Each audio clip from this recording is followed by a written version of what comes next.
I was reborn, transported back to the very day Jianyu confessed his feelings to me. The barbecue stall was a mess, with skewers scattered all over the table, while our friends huddled together telling jokes. Jianyu was wearing the full Hongjia High School uniform, a crisp black blazer with a school badge pinned neatly in place, his leather shoes polished to a shine. An air of refined elegance clung to him, completely at odds with the gritty, smoky street scene. He walked right up to me and said, "Xing Yunhui, I like you too, let's be together." The lamb skewer in my hand clattered to the ground. The person before me still had that youthful look, with a pair of silver-rimmed non-prescription glasses perched on the bridge of his nose, refined and handsome, the very face I had loved for 10 years. A voice welled up from the depths of my heart, say yes to him, now. My friend started egging us on. I stood up and said calmly, I refuse. Jianyu's eyes widened slightly. He certainly hadn't expected me to turn him down. After all, everyone knows I had a thing for Jianyu. I pursued him with a desperation that could only be described as pathetic. Xing Yunhui, think carefully, he said, his voice calm. That was indeed his usual style, able to regain his composure swiftly no matter the situation. Well, it's true I used to have feelings for you, I said with a bright smile, but not anymore. Jianyu turned his back and walked away without another word. I waved to my friends, keep eating, everyone, just a minor hiccup, don't let it ruin our fun. I took a big, satisfying bite of a skewer, so delicious. Back when I was the young mistress of the Jian family, if I dared to eat at a street stall, scandalous headlines would have been plastered everywhere the next day. It's better to just be myself. Thinking back, the tragedy of my relationship with Jianyu in my past life wasn't solely his fault. I was part of the problem too. In my first year of high school, my 14 years as a left-behind child came to an end. My parents, who had been running a business abroad, returned in glory. To make it up to me, they pulled some strings to transfer me from Shirya No. 1 high school to Hongjia High School. Around here, Hongjia High School is commonly known as the elite private school. On my first day at the new school, I fell for Jianyu at first sight and began my long, devoted campaign to win him over. If Jianyu was thirsty, I handed him water. If he caught a cold, I brought him medicine. When he played the piano, I was his most enthusiastic audience. At Hongjia, my most enduring routine was acting like a human alarm clock, greeting Jianyu with a good morning every day and bidding him a see you tomorrow after school. My persistence, or perhaps my sheer audacity, paid off. Jianyu gradually shifted from polite refusals to simply nodding and returning my good morning. Our relationship changed because of a kidnapping. I spotted Jianyu alone from a distance and eagerly ran over to say hello. The next second, 2 burly men got out of a van and shoved us inside. He was their target. I was just collateral, deep in the remote wilderness. The kidnappers efficiently broke Jianyu's leg and locked both of us in a basement. They demanded 500,000 from my parents, and 10 million from yours. Jianyu, I had no idea your family was that wealthy, I murmured to myself. Jianyu let out a soft, pained chuckle. Something must have happened with the kidnappers, as no one came down for a full day and night, fearing we'd be trapped to death. Jianyu and I found a shovel in the basement and used it to break the door down. There was no one outside the door. They could be back any minute. You should go first, Jianyu said calmly. I glanced at his leg, walked in front of him, turned my back, and crouched down. Get on. If we're leaving, we leave together. I'm not leaving you here alone, I said, turning my head to smile at him. Don't worry. I grew up rough in the countryside. I'm plenty strong. That night was endless, carrying Jianyu on my back. I trudged through the dense, dark woods, in the hospital. Jianyu asked me why I had saved him. Because I like you, I said, drawing out the words, tilting my head and smiling at him. Jianyu stared at my face and didn't say a word for a long time. I felt so disheartened back then. Jianyu never stopped me from getting close to him. But he never gave me a clear response either. He probably didn't like me at all. I decided to transfer schools. Apart from chasing after Jianyu, I was actually pretty miserable at Hongjia High. Everyone there was superficially friendly but kept you at arm's length. And they all had these picture-perfect life plans. I'm from a different world than them. Laughing and catching up with old friends at a roadside stall, I felt a familiar sense of peace return. And right at that moment, Jianyu confessed his feelings to me. I said yes. That was the beginning of my misfortune. Jianyu is the heir to his family's business, carrying the weight of its responsibilities and expectations on his shoulders. Being with me was considered a stain on their family's honor. To erase this blemish, Jianyu's family made countless efforts, ultimately resigning themselves to a reluctant compromise. after graduating from university, Jiang Yu and I overcame all odds and finally got married. When I got married, many people whispered behind my back, calling me a scheming social climber. I told myself that true love conquers all. In the first year, I was expected to give up my career and dutifully settle into my role as the Jiang family's daughter-in-law. The second year was spent navigating a minefield of social obligations and gossip at endless parties, where every move had to be perfectly calculated. It was also the year I witnessed the countless sordid and dirty secrets hidden within these wealthy families. By the third year, Jiang Yu and I still had no children, and the papers began to run sporadic gossip columns about his romantic escapades. By the fourth year, everything exhausted me. While Jiang Yu commanded respect and thrived in the business world, full of ambition, our relationship had hit rock bottom. He said to me, "Yunhui, let's go abroad for surrogacy." I replied with a cold laugh, "Surrogacy is illegal." Jiang Yu's brow furrowed slightly. I knew that in the eyes of people like him, the law was merely a servant to wealth. "Yunhui, I need a child, then go find someone else to have one with," I said, utterly weary. In the fifth year of my marriage to Jiang Yu, my feelings for him had completely eroded, and I was finally ready to admit the failure of this union. I brought up divorce with Jiang Yu. The phone rang, and the woman on the other end said with a smug tone, "You and AU were never from the same world." Then, a car came speeding toward me at a dangerously high velocity. Wait.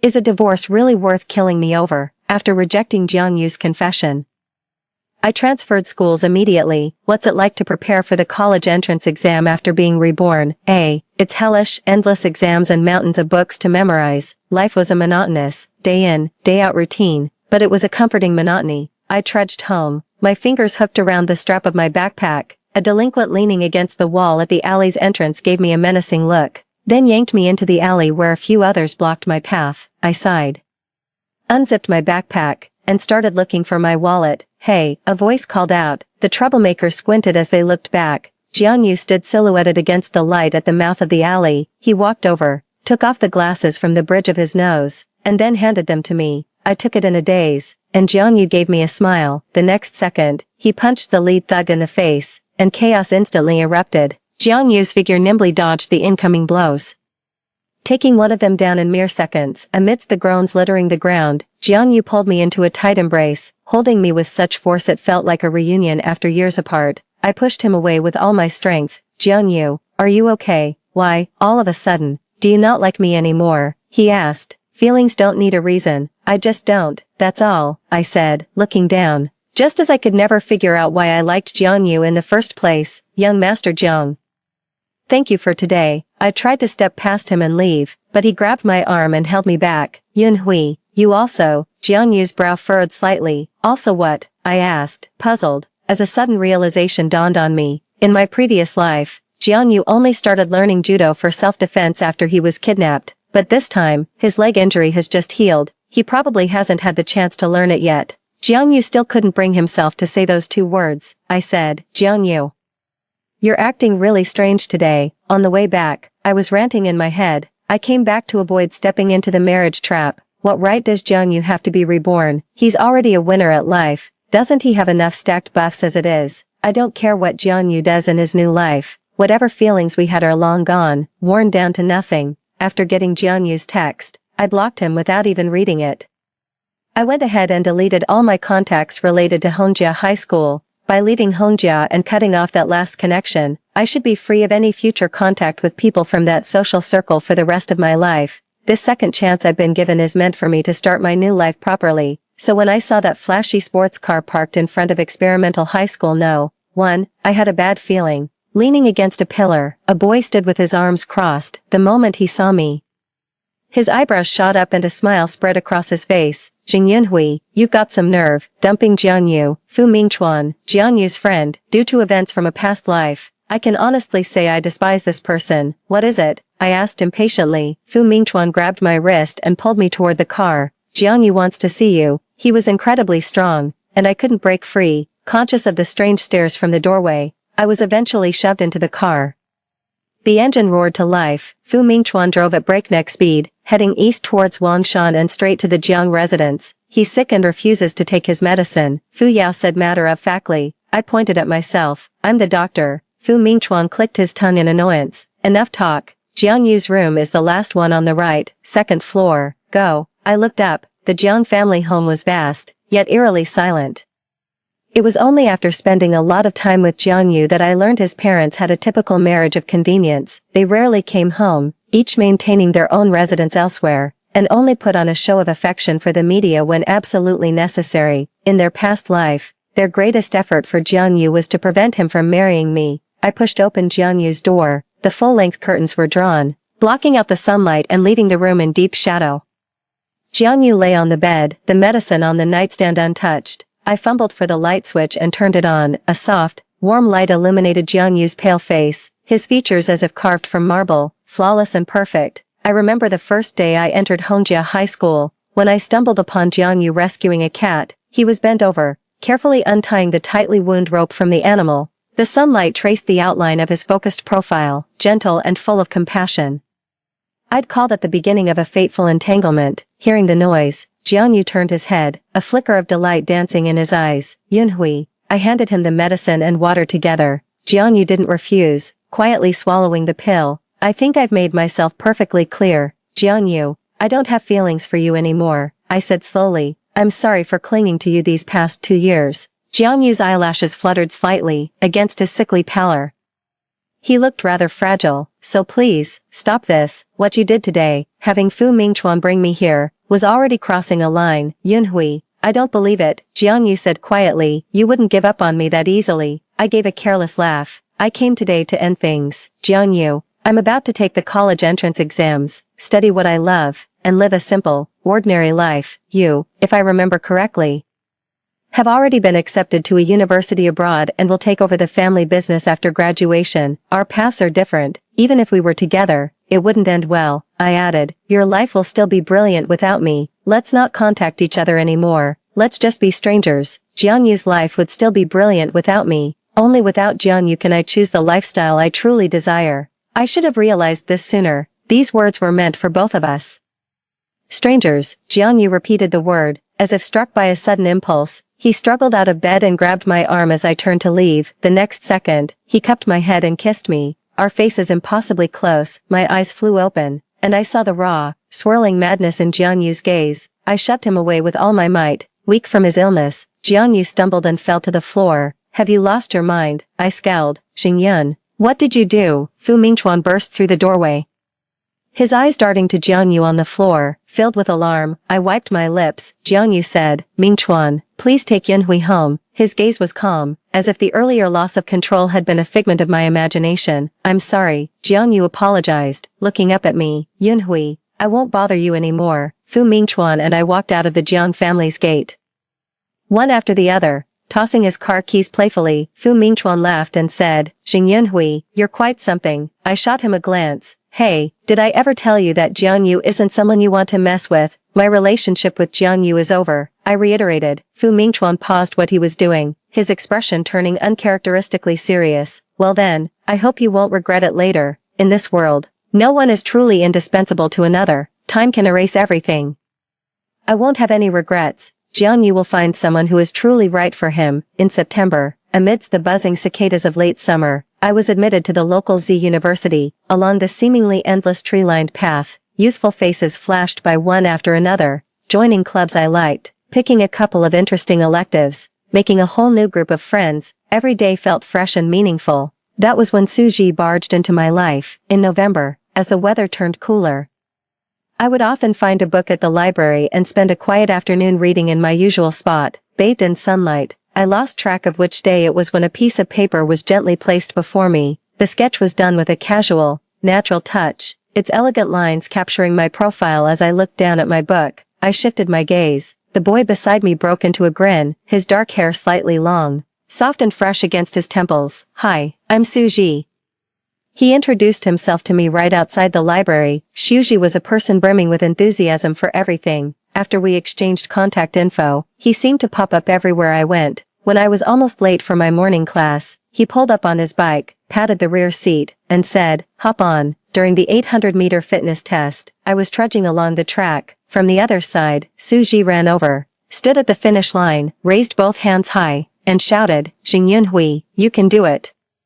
Even for the evening elective, Suji would get there early to snag a seat by the window in the back row. waving me over and saying, "I knew you'd pick this class." After class, we'd sometimes go for a walk together. We'd talk about life, our interests, and the future. Suji was an animation major. He said he was going to make the greatest animated film ever. When he said it, his eyes were shining with a kind of infectious light that made you want to believe in him. He asked me what my dream was. I looked down and thought for a long time before saying, "I want to live the most ordinary, uneventful life, the kind of life where you can see exactly how it will be when you're old." Suji's gaze held affirmation as he nodded. "That's really great," he said. Gradually, all my friends got to know Suji, the overlap in our lives grew, and many quietly placed bets on when he and I would get together. Suji's likes and dislikes were always plain to see, just as he liked me.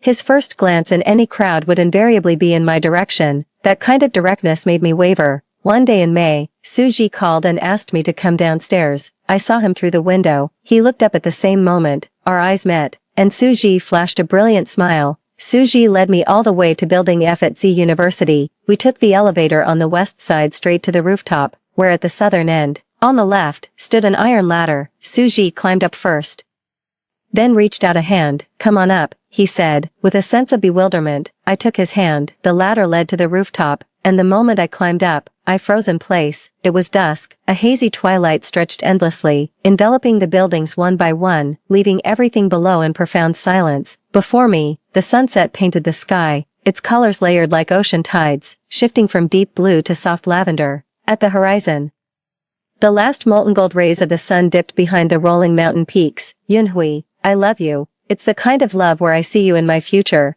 where I want to spend my whole life with you." Suji's face was blurred in the play of light and shadow. He kept his eyes downcast, looking unusually awkward and nervous. "Yunhui, I mean it. I will respect every choice you make. I will give you the life you want." The sound of the wind in my ears felt infinitely distant. I smiled, squinting my eyes. "All right, let's be together." Suji looked up, his face instantly lighting up with immense joy. He opened his arms and hugged me. Finally, he cupped my face in his hands, and I saw my own reflection in his eyes. In that moment, I truly believed that Suji sincerely loved me, and that we were destined for a happy ending. Over our 4 years at university, Suji and I grew increasingly close. We met each other's parents, shared countless experiences, and planned our future together. At our graduation dinner, in front of all our friends, Suji proposed to me. Amidst a chorus of well wishes, I smiled and let him slip that platinum ring onto my finger. Under the streetlights that stretched our shadows long, with Suji's arm around my shoulders, I lifted my hand to examine the ring closely in the light. "You've got a pretty good eye for rings, Suji replied with a tone of pride.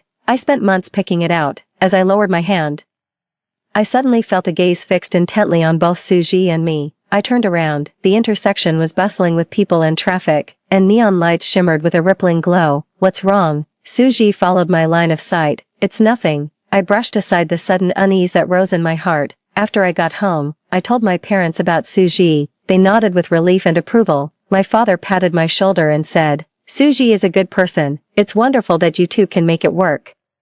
It reminded me of a distant past. Around this same time, when the Jiang family cut off my father's timber business because of my relationship with Jiang Yu, my father seemed to age a decade overnight, sighing as he told me that a family like Jiang Yu's was beyond our reach. Back then, I was incredibly stubborn, believing it was all just a trial on the path for Jiang Yu's and my love to prevail. I pushed those unpleasant memories aside and chimed in, "Suji and I will make it to the end." After graduation, Suji and his like-minded friends started their own small company, full of ambition, to pursue their animation venture. The beginning is always the hardest part. Suji worked from dawn till dusk, often burning the midnight oil in our rented apartment. Fortunately, some in Suji's crew had the right connections, and they finally found a promising investor. Suji said happily, "Hengji and I are meeting with the investors tonight to discuss the partnership. If we can secure the deal, our project will be able to move forward. I'm sure you'll get it." I encouraged him. Late that night, I received a text from Duan Hengji. "The investors have been pushing drinks on Suji all night. Yunhui, can you come pick him up?" A bit worried, I hailed a cab and headed to the address to get Suji. The venue for their business meeting was a nightclub in the city center, awash in neon lights and a palpable air of decadent indulgence. When I found Suji, he was clinging to the sofa, his cheeks flushed a deep red. "Suji," I called out to him, drawing out his name. A flicker of clarity broke through the dazed, unfocused look in Suji's eyes. Recognizing me, he murmured, "Yunhui." Duan Hingji shook his head helplessly from the side. Well, look at that. The moment he sees you, he can actually recognize people. I bent down and said to Suji, come on, get up, let's go home. Suji obediently let me lead him as we went downstairs with Duan Hingji. The elevator doors opened, and the person waiting there shifted their gaze, freezing for an instant. Xing Yunhui. Fu Mingchuan still carried himself with that same rakish air, while Jiang Yu beside him appeared far more mature. I offered a polite smile and gave Suji's hand a gentle, reassuring squeeze. Young Master Fu, Yunhui, so you know young Master Fu. Duan Hingji's tone was eager. I said, not really. Fu Mingchuan looked me over, shot a quick glance at Jiang Yu, and then replied, right, we're not exactly close, Yunhui, weren't we going home? Suji murmured, drowsy and confused, looking at me with bleary, unfocused eyes. I soothed him, saying, okay, let's go home. Then I nodded a farewell to Fu Mingchuan and the others. We'll be off now. Fu Mingchuan raised his hand and gave a gentle wave. Goodbye, let's never meet again. I sighed deeply in my heart. Running into Jiang Yu after 4 years was far too sudden. Of course, I wasn't naive enough to think he'd still be pining for me after all this time. It's not like he's short of women. It's just that meeting is inevitably awkward. Best to avoid it if we can.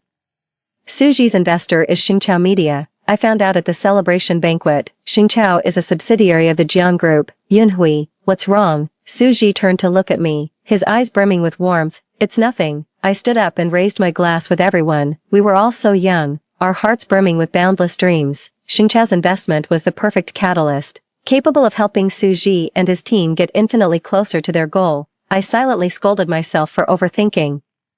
Who was Jiang Yu? He wouldn't even glance at a fledgling animation studio. Yet, 3 months later, Suji was taken away from the company by the police. Mr. Su, you are involved in an economic case. Please cooperate with the investigation. Suji's eyes were vacant, and whispers began to ripple through the surrounding crowd. I frowned. What's going on? The officer shook his head. We are not at liberty to disclose any information until the investigation is concluded.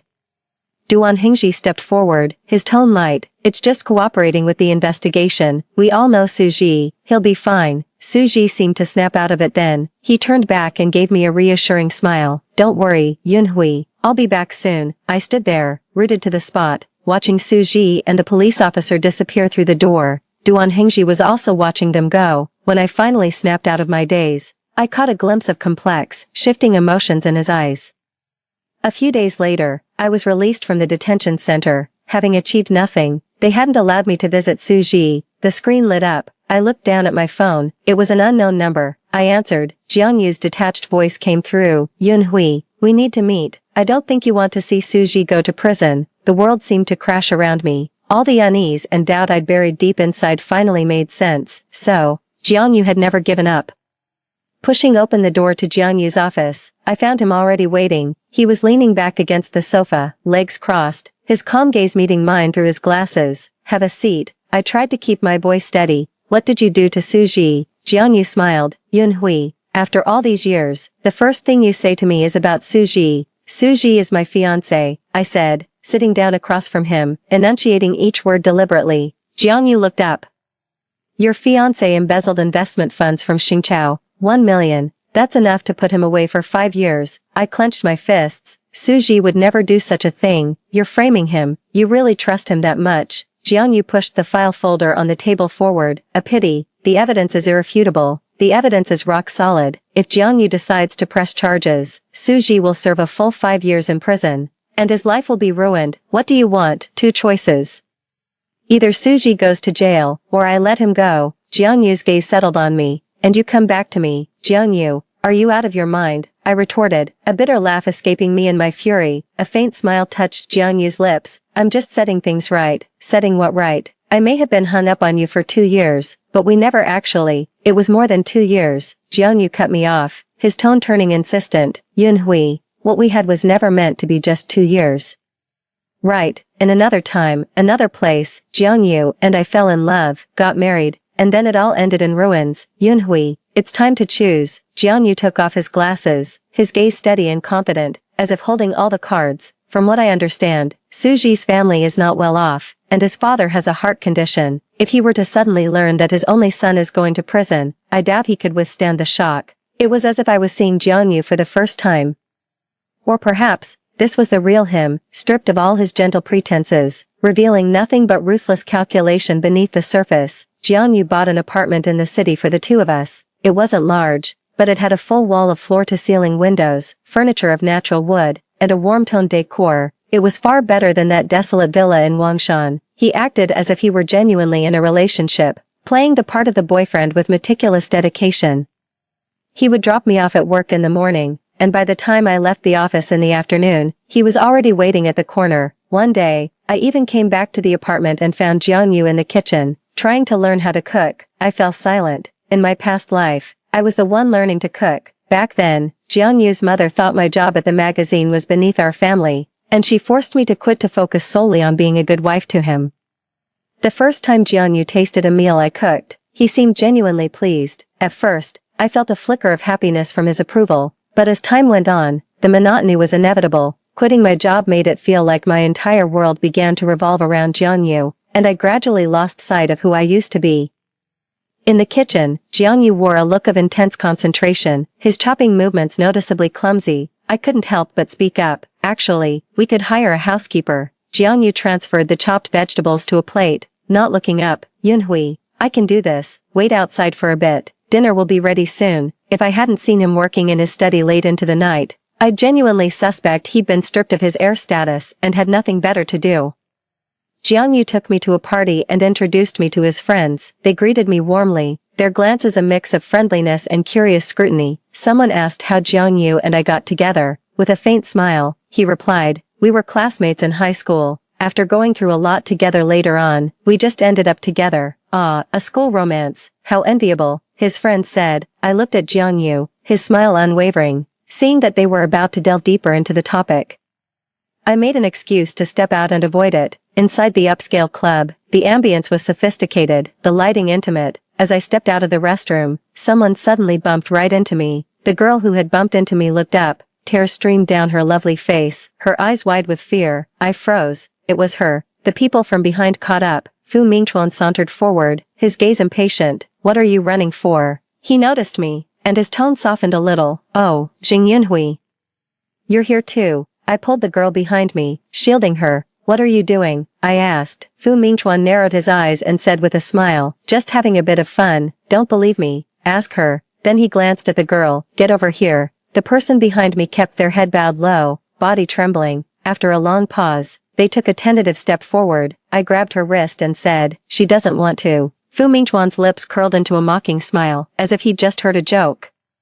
"Do you have any idea how much she charges for a night?" Time and space seemed to freeze, then warp and intertwine. In the previous life, Fu Mingchuan took the girl away. The next day, she jumped from the 30th floor wearing a bathrobe. In a news alert, a white-haired old man held a funeral portrait, choking up and unable to speak during an interview. Fu Mingchuan lay on the sofa, complaining to Jianyu. "What are those unscrupulous media outlets writing? Saying I drove her to her death. What awful luck. Her jumping has nothing to do with me. And her family, a bunch of paupers, see their daughters dead and immediately latch on to demand money. Fine, then let's get lawyers involved. They won't see a single cent." Jianyu hung up the phone and reassured him. "A few media outlets didn't know any better. It's been taken care of. The reports will be deleted soon." I stood to the side, my entire body cold. A human life. What does it mean in your eyes? Hearing this, Fu Mingchuan looked at me. He slowly sat up, a mocking smile on his face. "Jing Yunhui, do you know how much she charges for a night? A woman who sells herself, yet she puts on this act of chaste virtue." Mingchuan, Jianyu's tone sharpened, a warning. Then, Jianyu said to me, "Yunhui, it was her own choice." The person before me had a relaxed brow, even a soothing smile, as if the girl who had died had nothing whatsoever to do with them.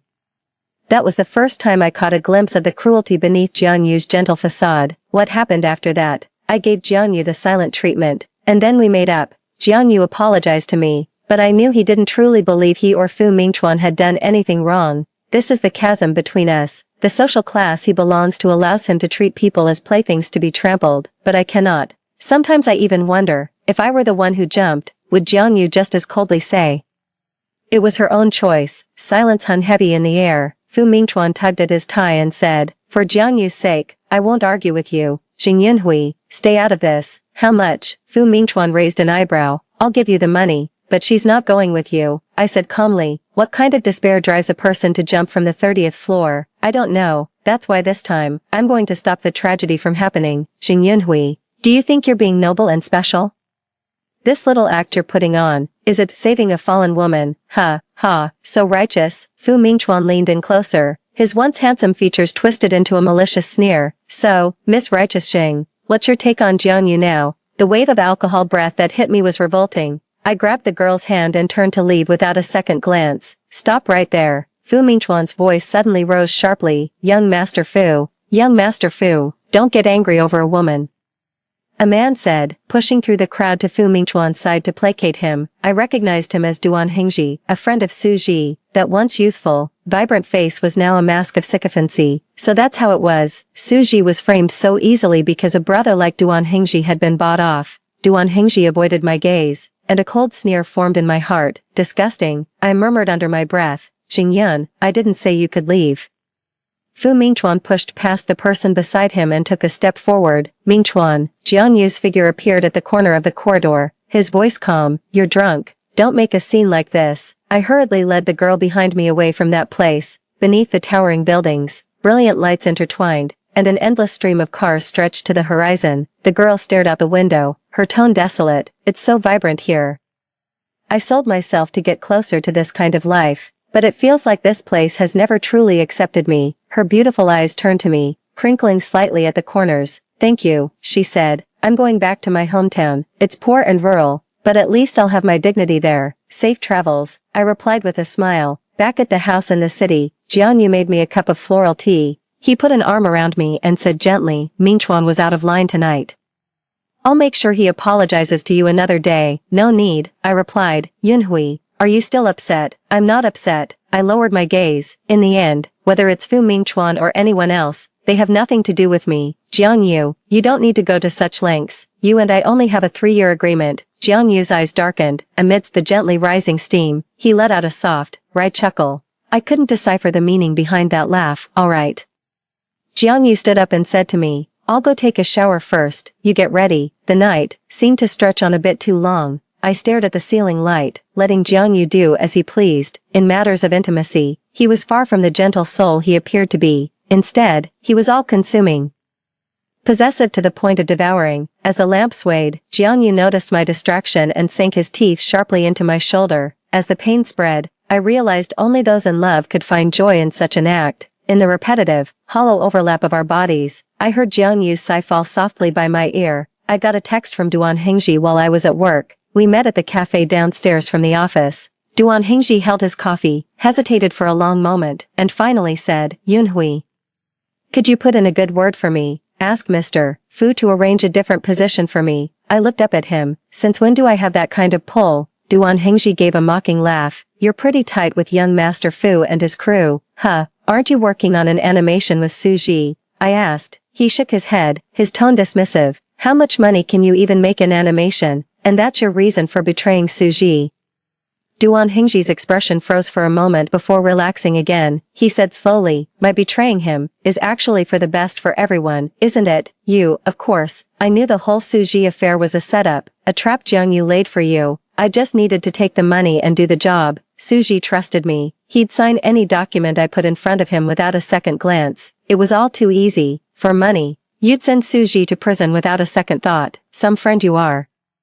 I said sarcastically. Duan Hengji's face darkened. He didn't go to jail, did he? Wasn't the condition for you being with Jianyu to get him to let Su Ji off the hook? Xing Yunhui, you should really be thanking me. If it weren't for me, how could you have latched onto Jianyu so quickly? On the surface, it looks like you were coerced, but who knows if you weren't secretly enjoying it? That's Jianyu we're talking about. I was just about to speak when a voice cut me off. Duan Hengji. You're a goddamn piece of work. Su Ji burst out from behind the potted plant, grabbed Duan Hengji by the collar. His eyes rimmed red. What's he doing here? I urged. Su Ji, let go. Don't waste your anger on someone like him. Duan Hengji methodically pried Su Ji's fingers open, straightened his clothes, let out a cold snort, and turned to leave. I looked at the red-eyed Su Ji before me and sighed. Yunhui, why did you keep this from me? After a long silence, I said. I was afraid Jiangyu would hurt you. Yunhui, Su Ji said, holding my hand. I'm an adult. I can face problems on my own. You don't need to sacrifice or trade anything for my sake. You don't understand Jianyu. He'll stop at nothing to go after you, Suji said with firm conviction. I'm not afraid. My eyes flickered, and I found it hard to say anything more. Suji implored earnestly, I can be careful and vigilant. Or simply find work in another city, Yunhui.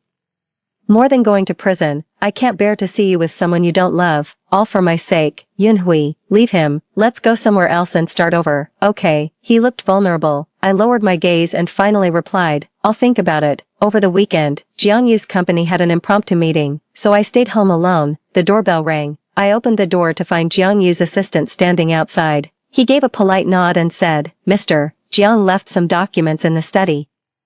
I'm here to pick them up. I led him into the study and, as I helped him look for the document, I pulled open a desk drawer. In the middle, a file lay open, half of a photograph peeking out. Once the assistant had left, I picked up that file. Inside was a stack of photographs. I looked through them one by one. They were photos from my university days, all taken from a voyeuristic, hidden angle, me in class, me studying, me eating, even me hugging and walking with Shuji.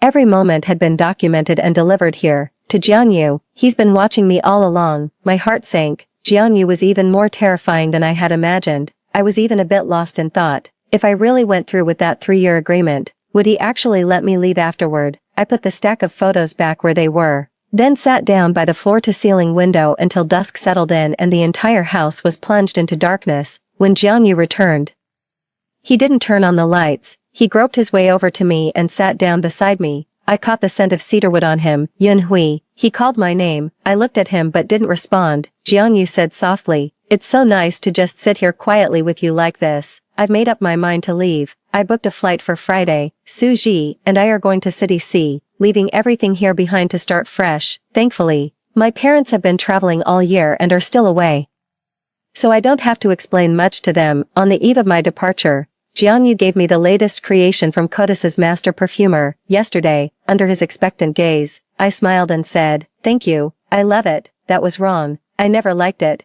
It's just that in my past life, as Jianyu's wife, I needed to have some presentable hobbies for all those social gatherings, so I chose perfume. Clearly, Jianyu took it to heart. I didn't take any extra belongings. With all my documents in hand, I got into a taxi to the airport with Suji. The scenery on both sides whizzed past. Suji held my hand. His warmth was intense, and for a moment, I felt as if we were eloping. I'm sorry, I said to him. Suji pursed his lips, looking rather displeased. I hope you're apologizing for giving up on me so easily. I nodded. It won't happen again. The taxi turned onto a broad, deserted road on the outskirts of the city. Suddenly, several cars swerved out from the side, blocking us in from the front and back, forcing our vehicle to a stop. The driver opened his mouth, ready to curse, but the man who got out of the other cars spoke to him in low tones. He fell silent. Jianyu dragged me out of the car, his expression dark and stormy. Suji was pinned down by 2 bodyguards, unable to break free. With his mouth gagged, he could only let out muffled, MMPH sounds. What the hell is wrong with you? I asked Jianyu through gritted teeth. Jianyu's dark eyes fixed on me. Yunhui, he said, you broke your promise. What are the consequences of breaking a promise? Jianyu forcibly took me back to the villa in Wangshan, the place he had called home since childhood. A soft click sounded. My breath caught in my throat as I stared at the slender, silver chain fastened around my ankle. I shifted my foot, the chain clinking softly where it met the bedpost. The faint sound swallowed by the thick carpet covering the floor. Jianyu, this is unlawful confinement. It's illegal. Jianyu simply smiled, unfazed. I whispered, Aren't you afraid I'll call the police? Yunhui, he said, reaching out to touch my cheek, his gaze tender. Both I and your friends can testify that we are in a relationship. Calling the police would be pointless. Besides, you won't get the chance to call them. Jianyu locked me in his room and took away everything I could use to contact the outside world. He was gone most of the day. Only the housekeeper came at set times to bring meals, as if clutching at a life-saving straw. I begged the nanny to call the police or contact my family and friends for me. The nanny lowered her head, avoiding my gaze. That night, Jianyu held me, his chin resting on the top of my head. He said with a laugh, Yunhui, no one is going to help you. Trapped in a space of just a few dozen square meters, with no one but Jianyu to talk to, the days stretched on, long and monotonous. Time became a blur, and I felt completely severed from the outside world. Gradually, I even began to look forward to seeing Jianyu. That was his goal all along. Clinging to the last shreds of my sanity, I resisted, refusing food, hurling curses at Jiangyu. Or smashing things. Jiangyu handled it all with ease, as if he had already anticipated every one of these scenarios. After barely 2 days of my hunger strike, he had someone administer a sedative, followed by an intravenous nutrient drip. Jiangyu sat on the edge of the bed, watching over my utterly exhausted form. Yunhui, remember when we first met? You didn't know me then, but you smiled at me through the window. So brightly, I found it strange at the time, but later. I wished you would always smile at me like that. I ignored him. Yunhui, we were meant to be together all along. We've been through so much. You will fall in love with me, marry me, and become my wife. Jiangyu's gaze was fixed, his expression stubborn. Yunhui, you were the one who liked me first. I shook my head gently. I've changed my mind. Is that not allowed? Outside the window, the shadows of the trees swayed, their edges gradually gilded with a golden hue. Jiangyu spoke more and more of the past, the previous life, this life, the boundaries between them growing indistinct. I grew increasingly silent, a result that was clearly not what Jiangyu had wanted. One late night, a sudden downpour lashed against the window panes. Jiangyu burst into the room reeking of alcohol and locked the door behind him. He never touched cigarettes or alcohol, yet that night, he had drunk God knows how much. Jiangyu held me tightly in a crushing embrace. His voice was frantic and disjointed. Yunhui, why has everything changed, even with a second chance? Yunhui, I don't want children anymore, and I won't pressure you. You can do anything you want, just be yourself, whatever you do is fine. Do you remember saying you loved me, that you would never leave me? In this lifetime, I have never said that. He asked me so pitifully, as if I had done something to wrong him. I patted his back and soothed. Jiangyu, calm down. Why are you drifting further and further away from me? It was rare for Jiangyu to lose his composure. He was lost in the illusion of the past, unwilling to break free. I coaxed him, saying, no, I'm right here with you. He leaned over me, and the restraint around my ankle suddenly pulled taut. A sharp cry escaped my lips from the pain. Jiangyu panicked, immediately checking to see if I was hurt. Jiangyu, I said, softening my tone. Please take it off. I won't leave. He nodded. Fumbling for the key, his fingers trembling, the sudden feeling of freedom on my feet was utterly foreign. I glanced at Jiangyu, took a few steps back, then pushed open the window and jumped without hesitation. Yunhui, he rushed to the window, his voice cutting through the clamorous, rainy night. I pushed myself up from the grass and limped toward the door. What a sorry sight I was, but I refused to be kept like this any longer. Jiangyu caught up with me quickly. Rainwater streamed down his hair as he casually took off his glasses and tossed them aside. I looked at him warily. Jiangyu came to his senses. He gave a slight, wry smile. Yunhui, I'll take you to the hospital. The rain fell harder. Jiangyu gripped the steering wheel, his gaze fixed intently ahead. The car sped up, and I huddled in the passenger seat, silent. Yunhui, if Suji had never come along, would you have loved me? He asked, turning his head toward me. I had no time to answer. A blinding white light shot through the window, a horn blared, and a truck barreled straight for us. Jiangyu yanked the steering wheel hard to the right. A deafening crash followed as the truck's front end smashed into the driver's side. The immense impact knocked me unconscious. After the accident, Jiangyu was critically injured and admitted to the ICU. I used the hospital phone to call Suji, then walked away without a backward glance. The truth is, I did love him once. I loved the gentle illusion he presented, but that love faded, and Jiangyu revealed his true, domineering and extreme nature. It was a mistake from the very beginning, yet it took years of my life to prove it. The news reported that the Jiang family heir was discharged from the hospital after recovering from his injuries. I was on edge for a long time, afraid Jiangyu wouldn't let go, but in the end, the person who showed up was Fu Mingchuan. He brought news. Jiangyu has lost his memory. He's forgotten everyone. Fu Mingchuan smiled and said, congratulations, one less headache for you. I looked at him with suspicion, doubting he could be that kind-hearted. He narrowed his eyes. Let me tell you a story. A long time ago, Jiangyu had a dog. He treated that dog incredibly well, fed it imported dog food, played with it using all sorts of toys. The dog was only close to him. Back then, I was an idiot. I insisted on teasing that dog, trying to win it over to see if it would come with me. I succeeded. The dog would wag its tail when it saw me, even wanted to follow me home. Fu Mingchuan continued. Later, Jiangyu poisoned that dog to death. I frowned. Why? Jiangyu is the kind of person who seems indifferent to everything, but once he claims something as his own, he'll never let go. If that thing slips from his control, he'd rather destroy it than let anyone else have it. Are you comparing me to a dog? I looked up at him. Fu Mingchuan spread his hands. You provoked him, so you've got no one to blame but yourself. I was actually looking forward to seeing you and Jiang Yu go at it, but in the end, things turned so ugly. Well, it's for the best that you're separating now. It's better for everyone. Xing Yunhui, don't show your face in front of him again. I never saw Jiang Yu again. Only when I came across news about him would I feel a brief, distant pang, years later. I attended the premiere of director Su Ji's latest animated film with him. Amidst the shifting crowd, a young man in a black suit sat in the front row, his profile gentle and hauntingly familiar. Su Ji shot him a wary glance. I gave Su Ji's hand a reassuring squeeze and smiled, signaling for him to relax, from across the vast distance.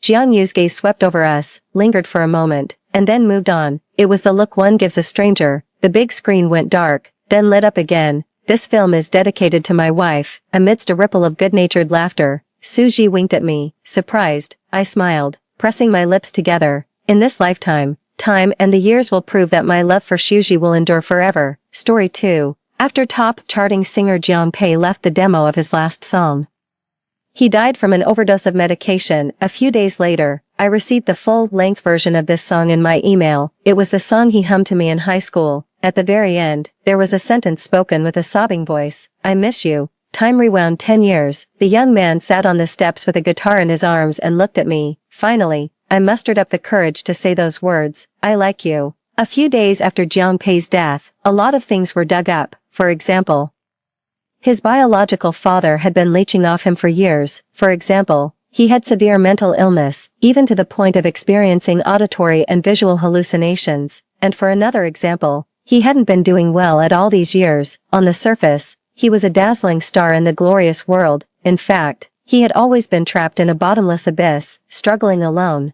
I took several days off and stayed at home all the time. I dug out the high school graduation photo. Jiang Pei stood on the far side, with a cold expression. I didn't go to school that day, and my image in the group photo was photoshopped in, right next to Jiang Pei. I stared at the only photo of us and stood there in a daze. Suddenly, my phone made a sound. I picked it up, but the moment I saw the sender, I froze. It was an email from Jiang Pei, but the next second I realized that it was a scheduled send. It arrived exactly at 12 noon, my hands shaking. I clicked on the file he sent. The moment the music started, I recognized it. This was the last demo he left behind, because he had hummed this song to me in high school. But the version he sent me was the full-length one. 3 minutes passed quickly. When the last guitar note faded away, I was crying so hard that I could barely breathe. But the next second, Jiang Pei's voice sounded again. Wan Yuan, he called my name. And his voice was filled with a strong sobbing tone. I miss you. I looked at myself in the mirror and stood there in a daze for 2 minutes. You'll be late if you don't go to school now. My mother called from the kitchen. I glanced at the books scattered on the table. Senior 3. Then I looked up at the calendar. August 28th, the day I first met Jiang Pei. After realizing what had happened, I grabbed my school bag and rushed downstairs. By the time I ran to school, my back was soaked with sweat. But I didn't care at all. When I rushed into the classroom, the homeroom teacher was already there. Next to him was Jiang Pei. He was wearing the most ordinary white t-shirt, and the cuffs were a bit wrinkled from washing, yet his casual glance was still incredibly handsome. The moment our eyes met, the noisy classroom seemed to quiet down for a moment, but in just a few seconds, he looked away. The classmates below the podium were chatting noisily, not bothering to lower their voices at all. Damn, he's so good looking.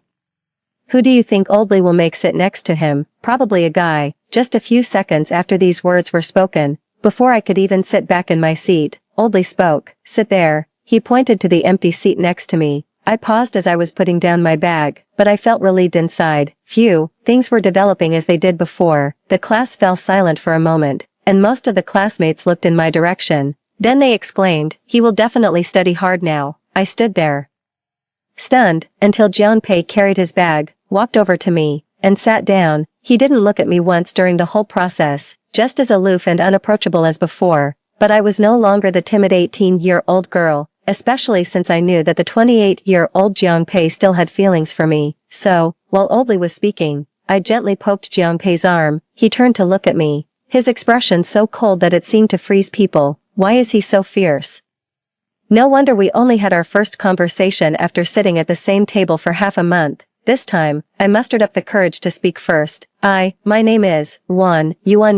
Oh no, I forgot that I used to be a stutterer. I froze in place, lowered my head, and didn't dare to look at Jianpei again. So embarrassing. He must think I'm some kind of weirdo. Just as I was so embarrassed that I felt like digging a Barbie dream mansion with my toes, I suddenly heard a low mm in my ear. I looked up.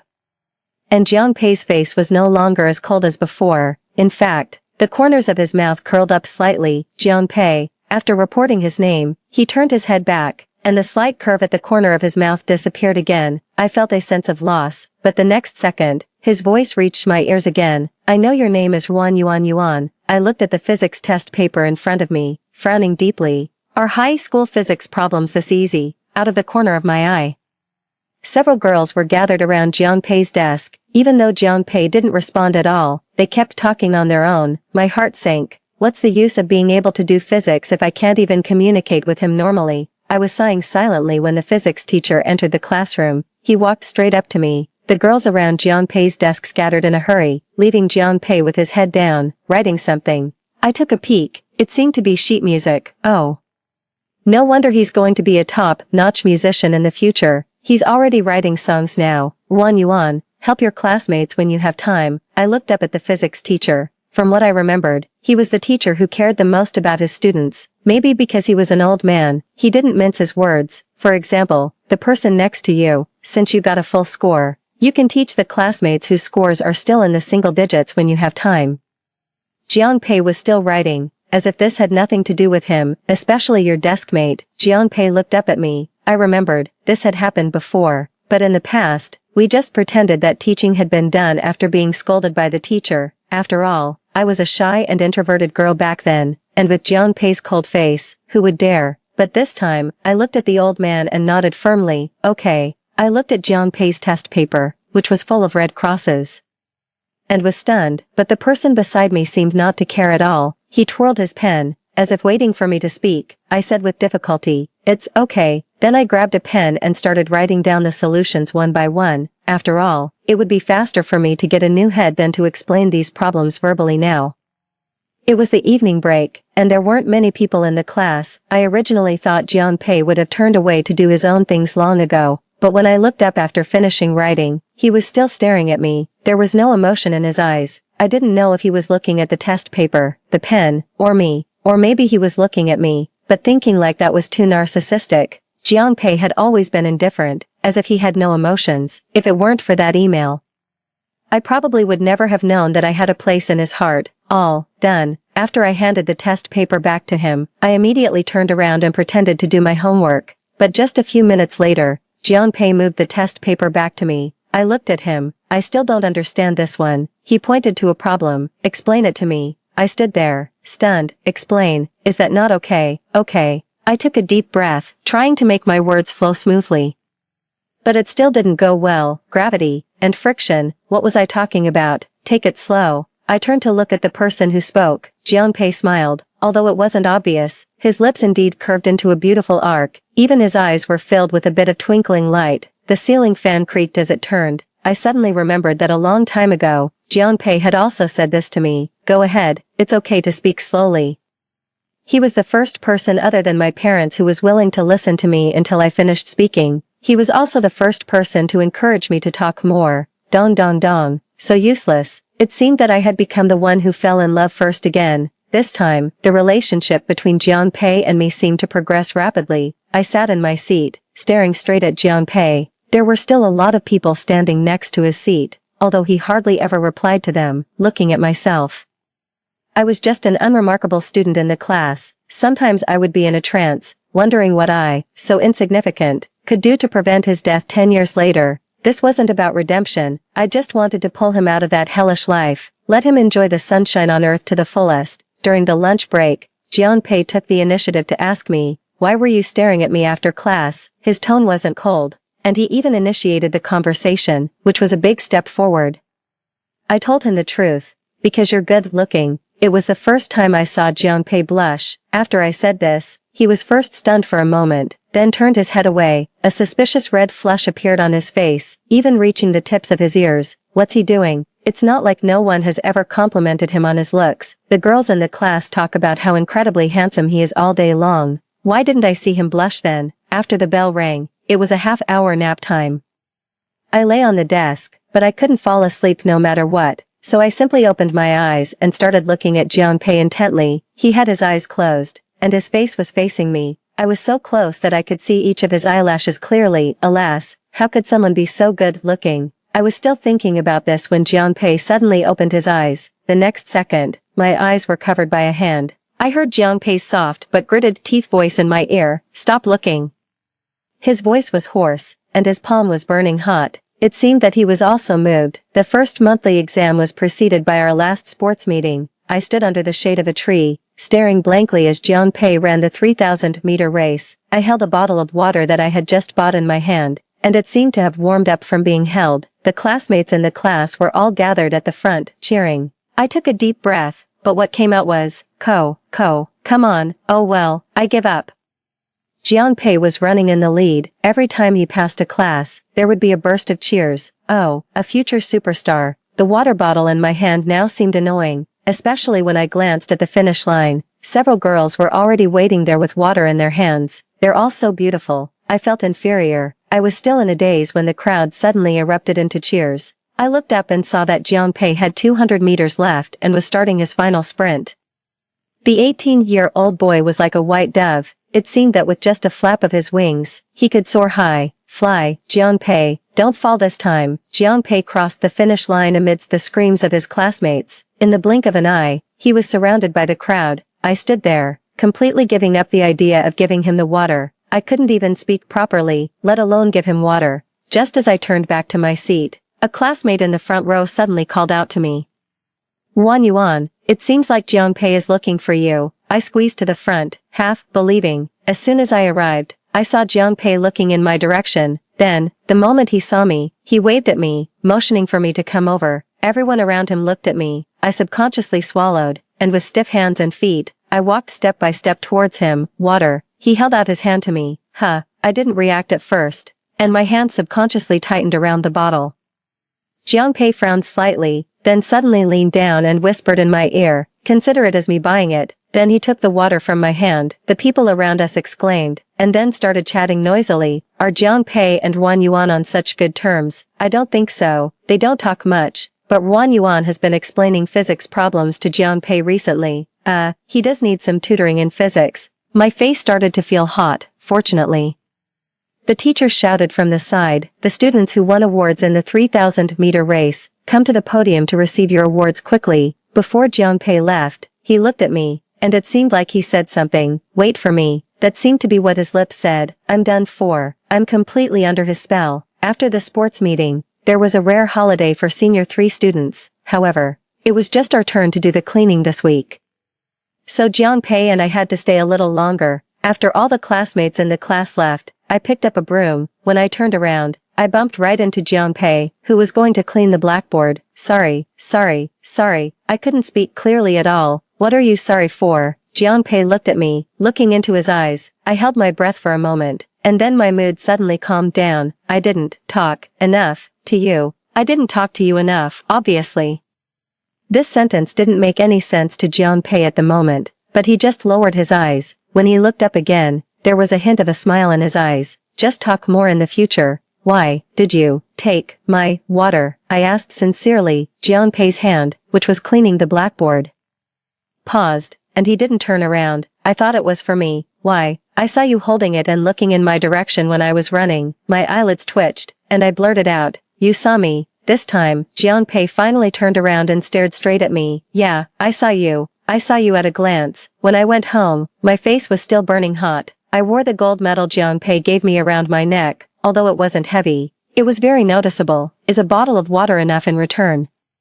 He looked into my eyes. Thanks. Now I really can't say a single word. Why didn't I realize before that he was so charming? When I got home, my father was also there. When he saw the gold medal around my neck, he was taken aback for a moment but didn't say anything. However, during dinner, my mother suddenly asked me, Yuan, how's school going recently?" I said without batting an eyelid, "It's going well." "I heard from your teacher that you've been helping your classmates with their studies recently," my father interjected. "What's going on? Have you suddenly become brave?" My hand, which was picking up food, paused. From what my father said, He must have called the teacher to ask, which was why he knew so much. Helping classmates. I looked at my father with no expression. The dining table suddenly fell into an awkward silence. Is that so? That's good. My father smiled and even picked up a piece of meat for me. It's good to help classmates, but don't let it affect your own grades. Yuan, you're already in senior 3. The monthly exam is next week. Right. I suddenly remembered something. For example, why wasn't I at school when we took the graduation photo? At that time, rumors spread about Jianpei's family background, saying that he was the son of a mistress, and his father refused to acknowledge him.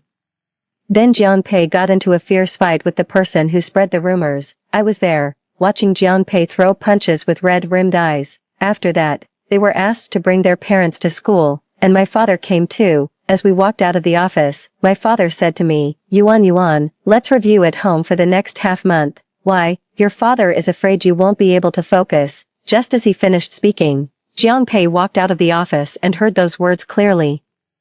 Jianpei's eyes seemed to turn red then, but it was so long ago that I'd completely forgotten about it. I put down my bowl, and the chopsticks hit the edge of the bowl with a bang. I will do well in the exam. After saying that, I picked up the bowl and left the dining table. At a little past 8 in the evening, my mother came into my room. Yuan, are you angry? No. I looked up at her. My mother said earnestly.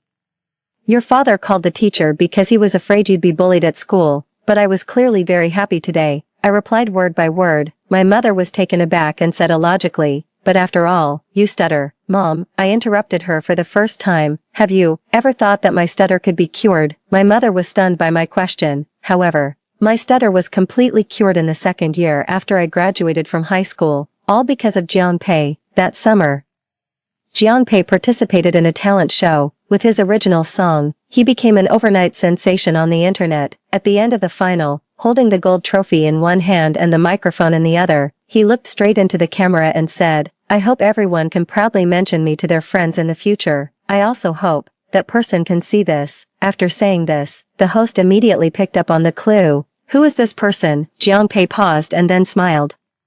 My grandfather, sitting in front of the TV, looking at the shining young man on the screen. I cried for no apparent reason. From then on, I started practicing speaking desperately. I practiced by listening to cross-talk, by listening to Jianpei's songs, and even by mumbling to myself while taking a shower. I'm not sure why. Maybe it was because of what Jianpei said, or perhaps, I still wanted to have some connection with Jianpei, even if I was just one of his small fans. Finally, half a year later, I was no longer a stutterer. Everyone around me also knew that I was a fan of Jianpei. During the holidays, I went to the capital to watch one of his concerts. I got a seat at the very back, and I could barely see him clearly, sitting there, with his singing and the cheers of the fans in my ears. He was so dazzling on the big screen that those high school memories seemed like a beautiful dream. It was also on that day that I truly realized the gap between us.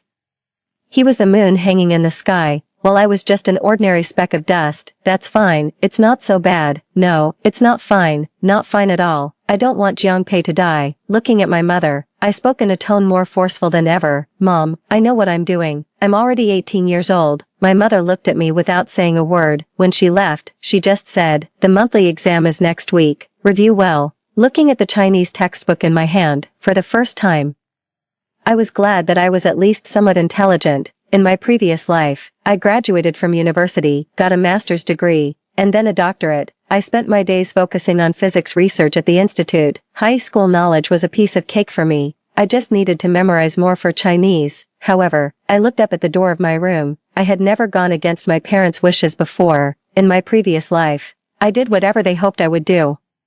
Just now was the first time I had ever refuted them. Come to think of it, my persistent stutter was somewhat related to my parents. When I was a child, some classmates often made fun of my stutter. To protect me, my parents asked the teacher to move me to a seat next to the podium. No one dared to speak ill of me in front of me anymore, but at the same time, no one talked to me either. As I got older, they seemed to have a conditioned response. Before the start of each semester, they would go to the teacher and ask not to assign me a deskmate, fearing that I would be bullied. It wasn't until high school that they eased up a bit, but by then, I had already become withdrawn, and no one wanted to sit with me. They put a protective shield around me, but at the same time, they blocked my communication with the outside world. But this time, I'd rather not be the obedient girl. I want to do what I think is right. The day I went back to school, my father drove me there.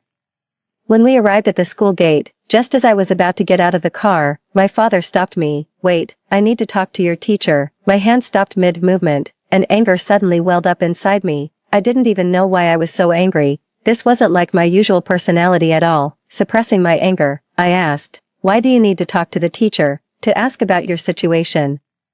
My father got out of the car without looking at me. I followed him. On the way to the teaching building, the atmosphere was extremely tense, and neither of us said a word. When we reached the office door, my father turned to me and said, "Why don't you go to the classroom? I also want to know about my situation." I looked at him, trying my best to appear calm. Silence. My father opened the door, and Mr. Lee was there. When he saw my father and me, he stood up from his seat. Won Yuan's father.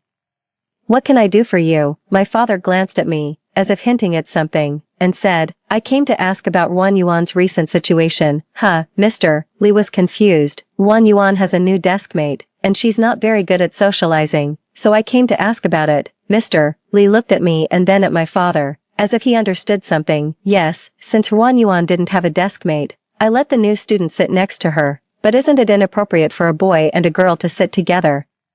My father finally revealed his true intention. He was here to change my deskmate for me, or maybe he wanted me to go back to sitting alone. Their conversation was a bit loud, and the old teacher also looked up and chimed in. "I think it's a good thing that Won Yuan and Jianpei sit together. Won Yuan can even help Jianpei with his physics, but won't this affect her studies?" My father sneered. "I heard that her new deskmate is an art student. His grades probably aren't very good."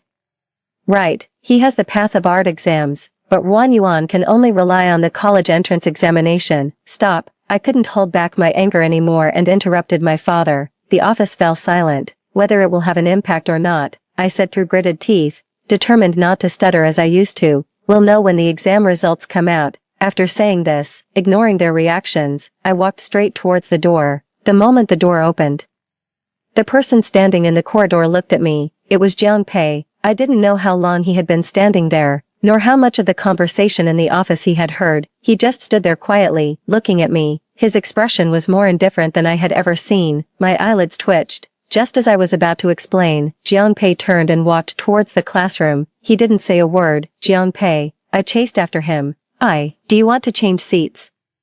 The corners of his mouth turned up, but he didn't look at me. He exuded an icy aura. Should I be timid again? A voice in my heart asked. No. I stopped, looking at his back, and shouted as loudly as I could. Jianpei also stopped. "I don't want to change," I repeated, my heart pounding with excitement, as if it would shatter my rationality. But I didn't come back here to be a coward. This time, Jianpei finally turned around and looked at me. What he said next shocked me. His eyes seemed to turn red again, and his voice trembled. "Won Yuan," he called my name. "You weren't like this before." Why did I go back 10 years in time, after studying physics for so many years? For the first time, I was willing to believe in ghosts and gods. Maybe the gods in the sky also thought Jianpei was a pity, so they chose me, the lucky one, to help him. But it seemed I was completely wrong. It turned out, Jianpei wasn't the same Jianpei as before either. During self-study, Mr. Lee called me out. "Won Yuan, I've talked with your father. We'll decide whether to change your seat or not after the monthly exam results come out. The teacher also thinks that unless your grades are really affected, changing seats now would be like smearing mud on Jianpei." Mr. Lee spoke softly and patted me on the shoulder. "Personally, I think you were very brave today." The moment I heard these words, tears welled up and streamed down my face. I sniffed hard, but I couldn't stop the tears. Mr. Lee was startled. "Don't cry. There's nothing to cry about." I wiped the tears from my face and forced a smile. "It's okay. The important thing was that I didn't stand by and watch Jianpei's tragedy unfold again." The moment I sat back in my seat, the person beside me asked softly, "Are you going to change seats?" His tone was flat, and there was no expression on his face, as if he was refusing to show his true emotions. But what about his hand that was gripping the pen tightly? The 18-year-old Jianpei wasn't this contradictory. "No," I replied. Jianpei paused but didn't say anything, just nodded. "Do you want to change?" I wrote these words on a piece of paper and slid it towards Jianpei. 2 minutes later, the paper was slid back. There were 2 lines of words, but the first line was crossed out and blackened. Only the outline could be vaguely seen. "Either way is fine." The second line said, "No." I turned to look at him. He was writing something with a pen. When he noticed my gaze, he looked up at me. Out of the corner of my eye, I saw the sheet music he was writing. The handwriting on the paper was bold and unrestrained. Nothing like the style of an 18-year-old. If you don't want to, then we won't change. This time, I'll be the brave one. The first monthly exam lasted 2 days. With the tight schedule in Senior 3, the teachers graded the papers as quickly as they could. When the results came out, Mr. Lee gasped in surprise.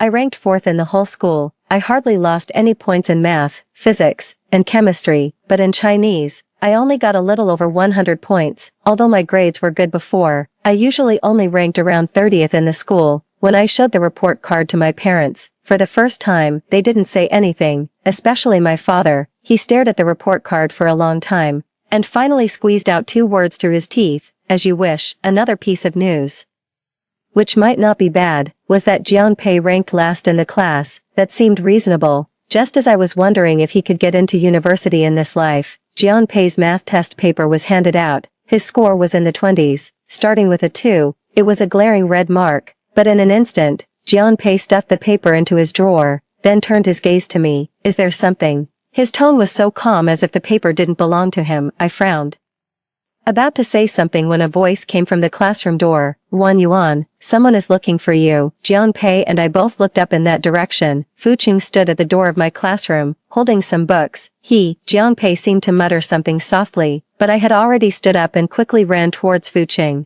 As soon as I reached the door, I couldn't wait to stretch out my hand. Fucheng was the son of my mother's best friend, and we grew up together. When we got older, we even worked in the same city. We were each other's best friends. I was so excited when I was reborn that I forgot I could ask him for help. "Why did you suddenly ask me for books on psychology?" Fucheng put the books in my hand and looked straight into my eyes. It felt like he could see through all my thoughts. No wonder he would become a top-notch psychologist in the future. He already seemed to be able to read people's minds. "I want to cure my stutter," I said without batting an eyelid. Actually, it was for Jianpei. If Jianpei was also reborn, then he probably still had psychological problems. After thinking about it for a few days, I decided not to let Jianpei know that I was reborn for now. After all, as an 18-year-old, he didn't know about all his painful experiences in the future, and it might stimulate him. Let things take their natural course. I would tell him eventually, but I needed to wait for the right moment. Upon hearing this, Fucheng adjusted his glasses. "Then you could just come to me directly." Then his gaze shifted behind me. "Excuse me." The next second, a cold voice came from behind me, as if it could freeze people. Out of the corner of my eye, I saw Jianpei standing behind me, looking rather unhappy. Before I could say anything, Fucheng grabbed my arm and pulled me towards him. "Your father told me to keep an eye on you, and to take you home during the holidays." After these 2 sentences, Jianpei's expression seemed to turn even colder, and Fucheng just had to add fuel to the fire. "Classmate, I've made way for you. Why don't you go?" Seeing that the atmosphere was getting more and more awkward, I grabbed Jianpei's sleeve. Before his face could turn any darker, I said, "Class is about to start. Everyone, go back to your seats." I couldn't believe it. I could barely speak a complete sentence, and yet I had to play peacemaker. On the way back to our seats, Jianpei looked uncharacteristically awkward. His eyes were fixed on the hand where I had grabbed his sleeve. I suddenly realized and let go. Jianpei's eyes darkened slightly. "Are you on good terms with him?" he asked casually. "Yeah, we are," I said on purpose. Rip, someone tore a strip in the just distributed test paper. I couldn't help but laugh. "I regard him as my brother." Jianpei looked at me and said in a tone that seemed to say, "What does that have to do with me?" "Oh, that's nice." However, the corners of his mouth had already curled up. Then he pulled out the test paper that he had stuffed into the desk drawer and spread it out on the table. He got 28 points on a 150-point test paper. Fortunately, he was an art student. I took a quick look and then looked away, but I don't know what was going through someone's mind, and he moved the test paper closer to me. I looked at him. Jianpei didn't look the least bit guilty. "I think I also need someone to teach me math." As if afraid that I would refuse, he added, "I've made progress in physics." "How many points?" 39. Oh, he might as well not have said that. During the National Day holiday, my parents took me to a temple. They burned incense and prayed to the Buddha, hoping that my grades would remain good and that I could get into a good university in the future. I knelt in front of the goddess of mercy, only praying for the safety of the people around me, especially Jianpei. I didn't expect that when we were about to leave, the abbot of the temple stopped me. The nearly 70-year-old man looked at me, and there seemed to be some complex emotions in his clear eyes. "Little benefactor, did you come from a faraway place?" "A faraway place, no." It only took half an hour to drive here. No, I suddenly realized what the abbot meant. He probably saw that I didn't belong here. Yes, I nodded. The abbot nodded slightly and looked at the Buddha statue in front of us. The weather was fine, and the sunlight shone in, scattering and reflecting. It looked as if the Buddha statue was really shining. For the people around you, yes. After a few seconds of silence, the old man took out a talisman from his pocket and handed it to me. Take it. Little benefactor, in everything in the world, when there is gain, there is loss. Each life has its own hardships, gain and loss, hardships. On the way back, I sat in the back seat of the car, staring at the talisman in my hand in a trance. Each life has its own hardships. Then what was my hardship in this life? It wasn't my hardship. It was Jianpei's. After the National Day holiday, Jianpei didn't come back to school. The person who should have been sitting next to me didn't show up all day. When handing in homework in the evening, I asked Mr. Li, why didn't Jianpei come? Mr. Li didn't think much of it and sighed. His grandfather fell a few days ago. He doesn't have any other relatives at home, so he's been taking care of his grandfather in the hospital these days. Sigh. This kid has had a tough life. I heard that his grandfather is his only relative. I didn't listen to the rest of his words. The moment I walked out of the office, I felt more powerless than ever before. Why?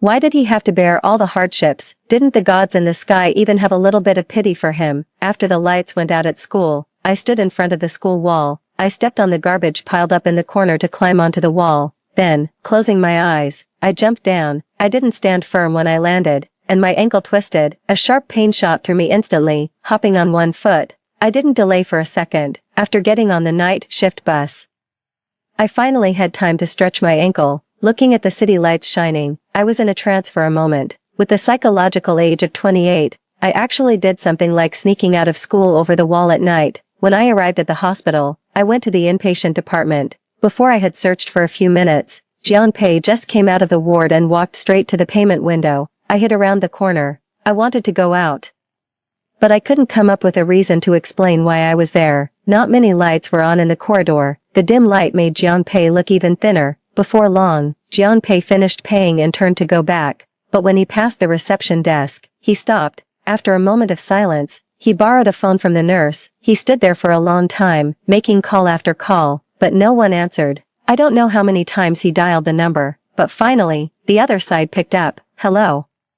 The person's voice was so loud that I could even hear the impatience in his tone. Jianpei stood in the light, his expression calm. Can you lend me some money? As soon as he said this, the person on the other end exploded. Jianpei, you don't even have my last name. Why should I give you money? Calling so many times in the middle of the night. Are you crazy? Jianpei's expression didn't change. I said I'm borrowing. I'll pay you back in the future. Pay back.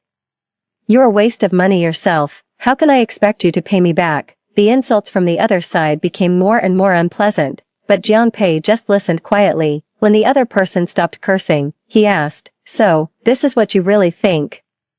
Yes, After getting the confirmation, Jianpei hung up the phone without hesitation. He stood there like the only tree on a desolate plain. I couldn't hold back anymore and walked out. Jianpei, the young man immediately looked in my direction. Surprisingly, he didn't look surprised. He didn't even ask me why I was there at that time. He just froze for a moment, then nodded and forced a bitter smile. We meet again. Then he walked to the seat in the hall and sat down on his own. I quickly followed and sat down beside him. Jianpei didn't look at me. He just kept muttering to himself. I thought I wouldn't see you again this time. Anyway, I just went back 10 years in time. It's not like I was truly reborn. I'm starting to wonder if the one you want at school is also a figment of my imagination. She wasn't like this before. By the end, Jianpei's voice was so low that it was almost inaudible. I bit my lower lip hard to keep the tears from falling. So that's how it was. His previous auditory and visual hallucinations were all related to me. The young man in front of me had a dull expression. His eyes were cloudy, and there was no clarity in them. Jianpei, I reached out to him. This time, I'm not fake. Jianpei suddenly turned to look at me, his gaze fixed on my palm, but he didn't reach out to me. I can't touch it, he muttered softly. I've never been able to touch it. The next second, I directly grabbed his arm.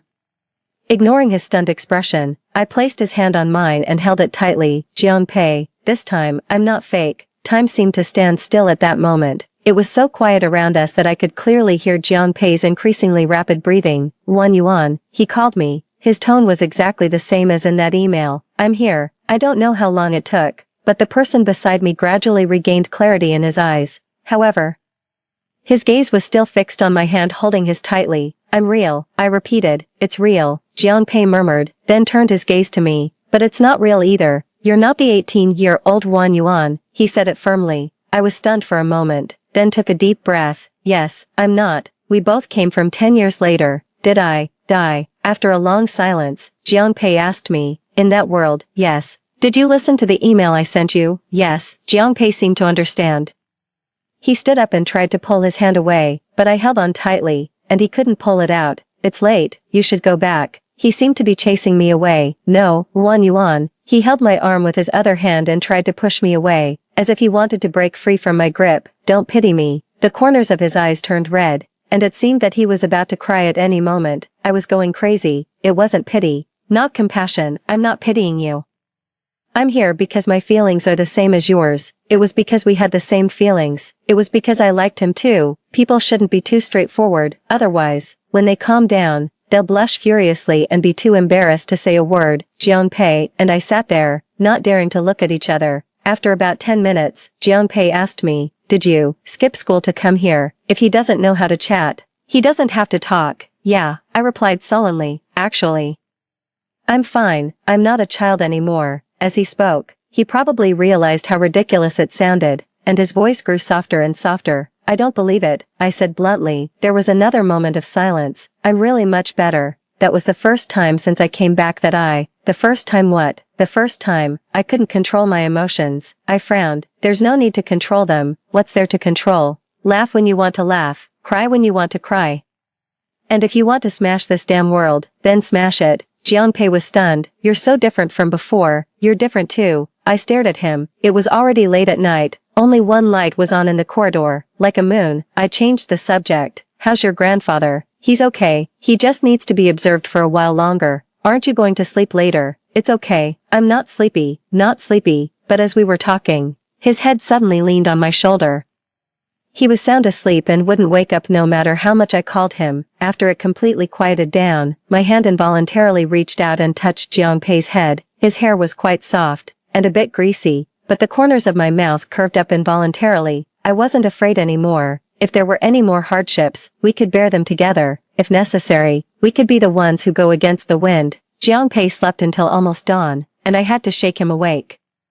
I had to catch the early morning bus back to school. After reminding him several times not to bear things alone if anything happened, I turned to leave. Wang Yuan, Jianpei called out to me. I turned around and looked at him. The morning light shone on Jianpei, and I thought I saw his eyes shining brightly. Will you come again later? Yes. As long as he was there, I would come. The school has 1 day off a week. Actually, it's not a full day at all. School ends at 3 p.m.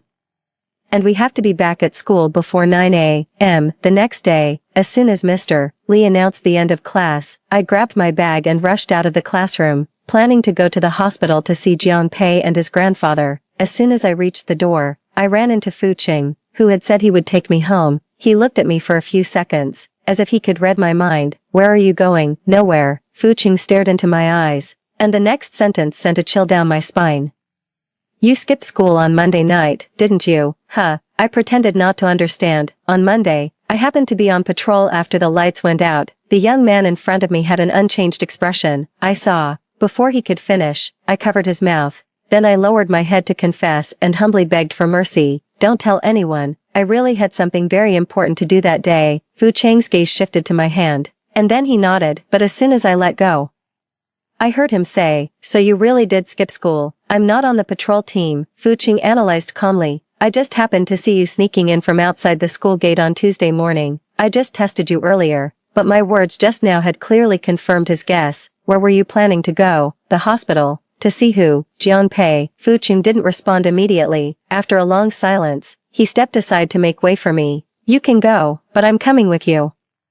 In the ward, I met Jianpei's grandfather for the first time. The old man was kind-looking, completely different from Jianpei's personality. Fu Qing waited for me at the door of the ward and didn't come in. I handed the organized review materials to Jianpei, taking advantage of his grandfather's presence. I hinted at his studies. It's senior 3, study hard, otherwise, he wouldn't be able to get into university in this life. Jianpei clearly understood the meaning behind my words. His hand froze as he took the books. Grandfather happily echoed me from the side. Yes, listen to your little deskmate and study hard. As he spoke, he grabbed me and told me a lot of stories about Jianpei's childhood. For example, when he was a child, he was so delicate looking that the girls in kindergarten insisted on playing house with him and made him be the mother. Another example was that when he was a child, he was too playful to do his homework. After being scolded, he ran away from home, but his grandfather didn't even notice he was gone. In the end, he came back home crying with a head full of mosquito bites. Jianpei couldn't stand it anymore and walked out of the ward. After Jianpei closed the door of the ward, the smile on grandfather's face faded a bit. Yuan, grandfather held my hand and sighed. Jianpei's mother passed away early, and his father died even earlier. He's always had a stern face since he was a child. Don't take it to heart, but I think he's been in a good mood recently. He often smiles for no reason. Anyway, if he bullies you, tell grandfather, and I'll teach him a lesson. Grandfather talked to me for a long time.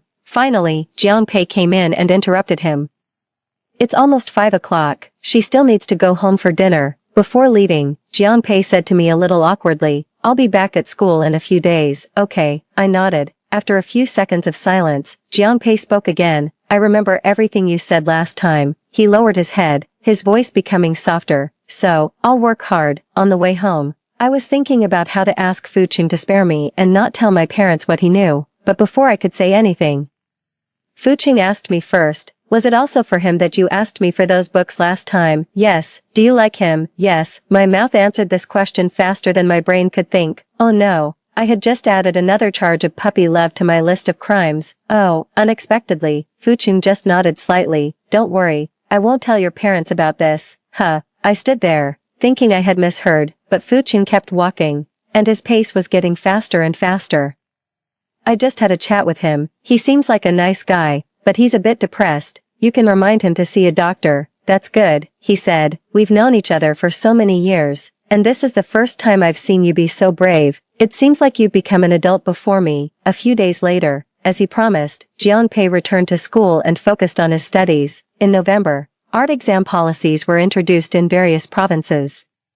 Other art students in the school took leave for art exam training, but only Jianpei remained in the classroom for classes. It wasn't that he was overly confident in himself, it was simply because he didn't have the money. His family originally had little savings, and his grandfather's hospitalization cost a large sum. If I hadn't kept an eye on him, he would have planned to eat instant noodles that cost 2 yuan per pack every day. It's so tough. How could it be this tough? I lay on the desk, feeling miserable. He somehow sensed my emotions and instead comforted me. Just because we don't have money now doesn't mean we'll never have it. I still have the money for the travel expenses to take the exams. Better not comfort me. The two of us, with a combined psychological age of almost 60, can't scrape together more than a few dollars. All I seem to be able to do is stay by his side and help him with his math, physics, and chemistry, where his average scores are less than 40.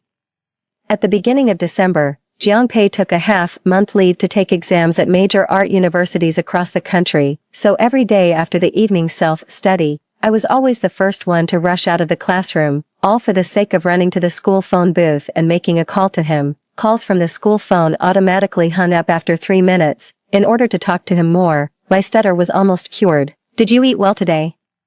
A helpless reply came from the other end. Yes, I ate KFC. The beef buns sold at the stall outside the door. They're delicious, 5 yuan each. How about your mood? I was afraid he would have an episode while he was away. Not bad. Jianpei seemed to be smiling on the other end, but I'm extremely happy right now. When I returned to the dormitory, my roommates thought I had a fever. Otherwise, why was my face as red as a ripe tomato? The day Jianpei came back, the small southern city unexpectedly had a heavy snowfall. When he entered the classroom with his bag on his back, the snowflakes on his shoulders hadn't melted yet. They sparkled and looked beautiful. However, he seemed to have lost a lot of weight. It happened to be a physics class. The old teacher was lecturing vigorously on the podium, while Jianpei secretly took something out of his bag and stuffed it to me. It was a metal badge related to the Little Prince, the protagonist of my favorite story. The badge was very exquisite, with the main part depicting the Little Prince standing on planet B612, along with his rose. This time, the Little Prince found his rose.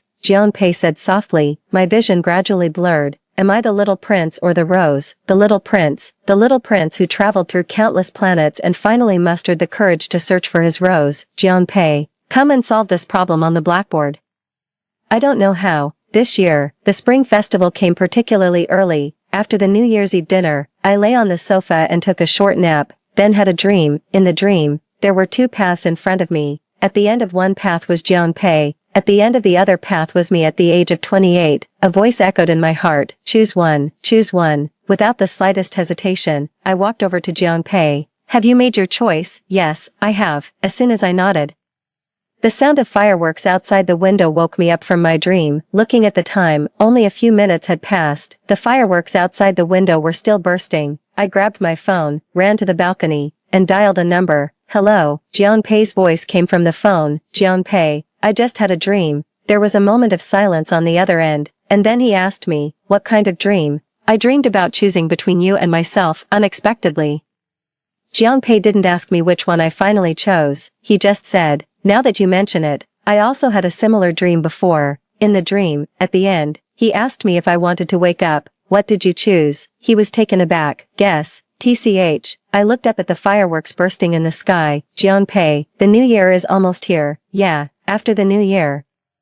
We'll be another year older. After the new year, we would be 19 years old together. Just a few days after New Year's Eve, the hard-working senior high school seniors had to go back to school. With less than half a year left until the college entrance examination, almost everyone focused all their attention on review, and Jianpei needed to work even harder, although his art exam scores were incredibly excellent. If his college entrance examination scores didn't reach the admission line, no matter how good his art exam results were, they would be useless. Fortunately, in the new semester, our seats remained unchanged. Of course, I took it upon myself to give him extra tutoring. After all, he couldn't understand much of what was taught in class, but after tutoring him for a long time, sometimes I didn't have time to finish my own homework. After this happened several times, Mr. Lee had an opinion and even called me to the office to scold me. It's a good thing to help classmates, but you also need to take care of your own grades. But this was the only time, because in the following mock exams, I ranked first in the whole school every time, and I remained the top scorer in math, physics, and chemistry without exception. If a student has good grades, they are treated like a treasure everywhere. After that, Mr. Lee never bothered me about whether I handed in my homework or not. Well, actually, I still had to hand in my Chinese homework because I only scored around 110 points every time. Jianpei's grades also improved rapidly, perhaps due to his mature psychological age. Although he didn't have much knowledge stored in his mind, he studied in an orderly manner, coupled with his non-stop studying. In the last mock exam, his total score exceeded the previous year's admission line by 40 or 50 points. Half a month before the college entrance examination, we took graduation photos. Standing next to him, I suddenly remembered that something hadn't developed according to the previous trajectory. For example, this time, no one spread rumors about Jianpei's family background, and Jianpei didn't get into a fight, and when taking the graduation photo, I was truly standing beside him. While the photographer was still adjusting the equipment, I poked Jianpei and told him my discovery. That's because the person who spread the rumors before was jealous that I often outshone him by performing in school activities. Jianpei was a bit speechless. Oh, that explains it. In the past 6 months, Jianpei had been buried in doing practice questions day and night, not participating in any school activities. He didn't even have the chance to interact with that person, let alone have a conflict. Classmates, are you ready? The photographer called out in front. I looked at the camera, but my hand hidden by my side couldn't stay still. Secretly, I hooked one of Jianpei's fingers. Jianpei, Mr. Lee called out to him when looking at the photos. You seem to be in a great mood today. The college entrance examination passed by in a flash, so quickly that it felt like a dream. This time, I was admitted to a key university in the north, whose physics department was one of the best in the country. Jianpei was also admitted to a conservatory of music in the capital. The school held a graduation ceremony at the end of July and specially invited Jianpei as a guest performer. Mr. Lee said to me during a casual chat, if this kid becomes famous in the future, our school will make a fortune. Yeah, he has good judgment. Jianpei's performance was the opening act. He held a guitar and sang Rice Field on stage, making the audience cheer loudly. After he finished singing, I waited for him off stage, but he didn't come back. My phone vibrated when I took it out. It was a message from Jianpei. I'm in the classroom, with everyone gathered in the school auditorium. The teaching building had never been so quiet. It was so quiet that I could clearly hear my pounding heartbeat. The classroom was on the 4th floor. Just as I reached the mezzanine between the 3rd and 4th floors, I saw Jianpei. He was sitting on the steps, propping his face with one hand and smiling. I stopped 3 or 4 meters away from him. "What's up?" "There's a song I've always wanted to sing to you in person but never did, Wan Yuan. Is it still too late to sing it now? Was it still too late? We used to be cowards. We clearly liked each other but missed out on 10 years. With red eyes, I said, "It's not too late." Time went back 10 years, and we had gone through so much together. This time, Jianpei sat on the steps with a guitar in his arms, looking at me, and sang that song again. The song he had only sung to me.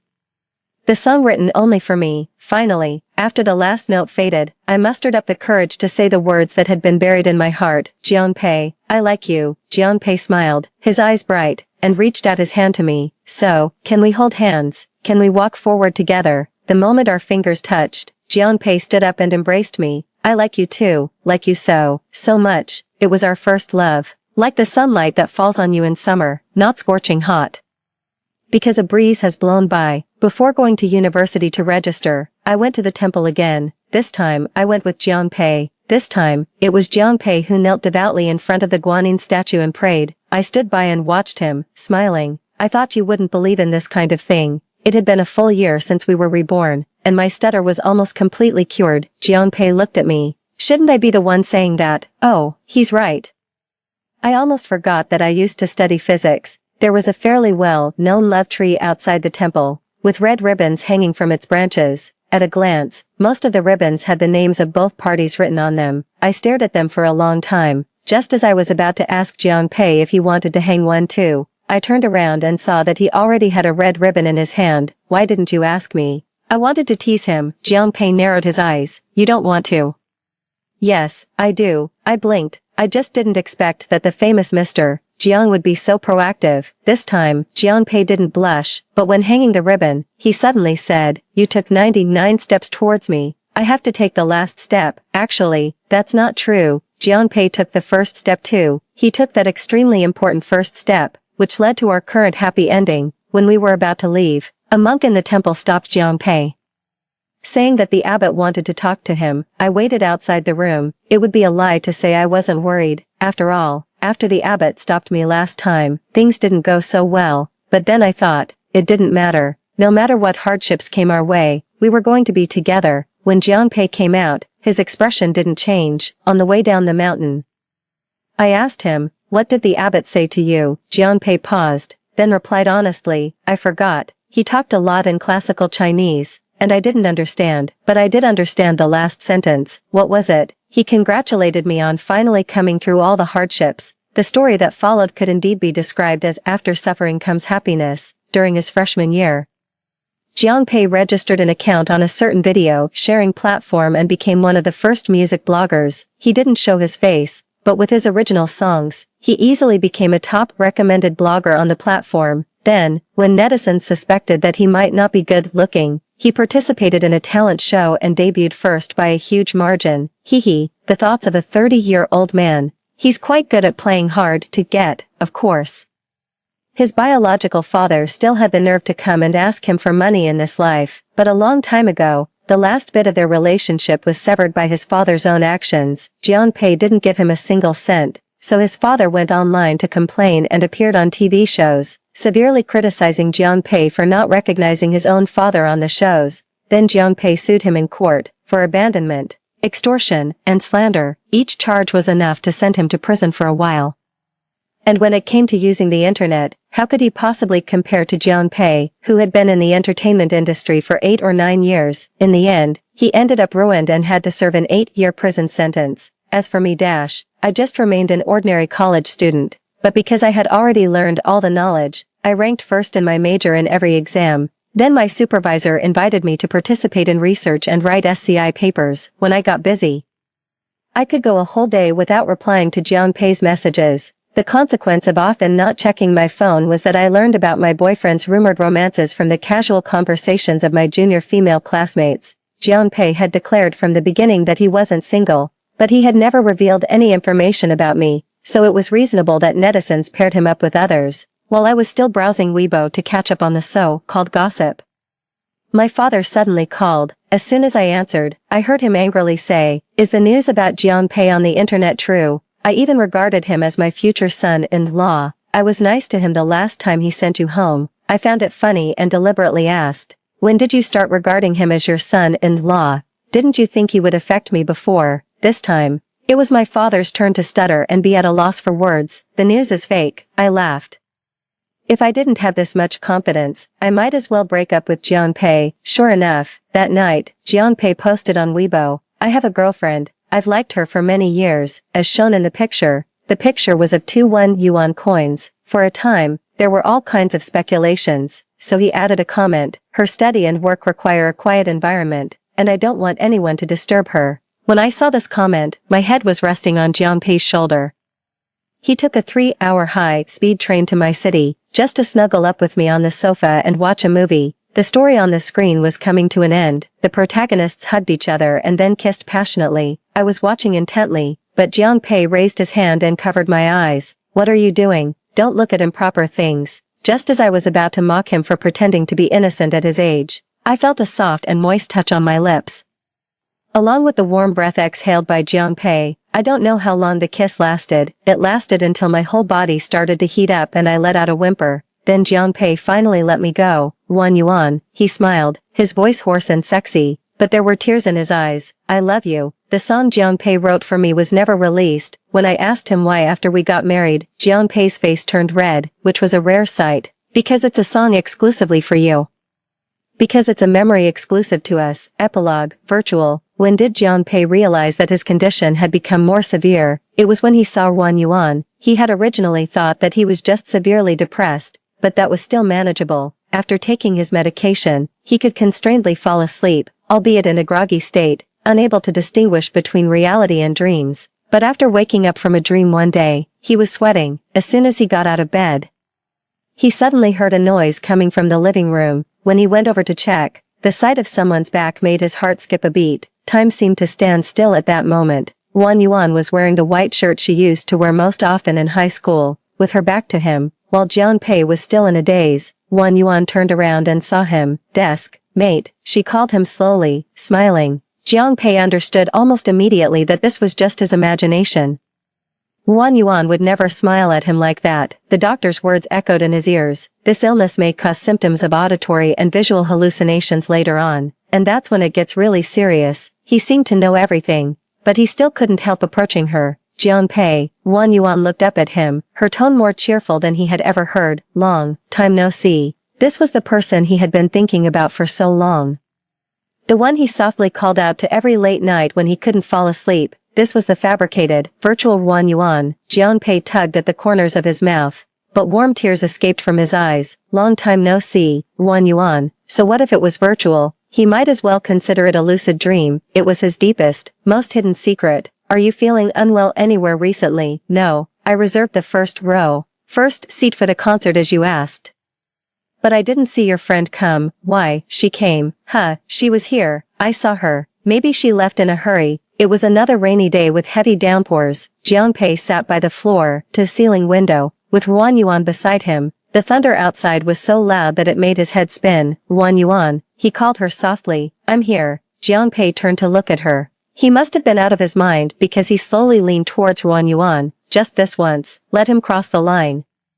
But when his lips were just 1 centimeter away from hers, he stopped. He lost his courage once again. "What's wrong?" Her voice reached his ears. It even seemed like he could feel her warm breath, which was too real. He was silent for a moment, and finally smiled. "It's nothing." What was 1 yuan to him? She was the intimacy he had never had and couldn't grasp. She was the virtual presence who accompanied him day and night yet remained out of reach. In the end, his manager noticed something was wrong. His schedule was forcibly interrupted, and he was confined to his home. He had to receive treatment from a doctor every day and take countless capsules. 1 yuan also disappeared. His heart felt empty in an instant, and the virtual dream finally shattered. He suddenly felt regretful. He should have been braver. If he had been braver, he could have kissed 1 yuan. If he had been a little braver, would everything not have been just a virtual dream? A foolish dream. Jianpei had a dream that lasted a very long time, so long that he felt as if he had lived his life all over again, so long that he could no longer tell the difference between reality and the void. In fact, he didn't want to wake up at all. He vaguely remembered what he had done before falling into a deep sleep. He must have had an episode. In front of him appeared a black sea, as dark as ink, where anything that entered would be swallowed up. He was no exception, at that moment.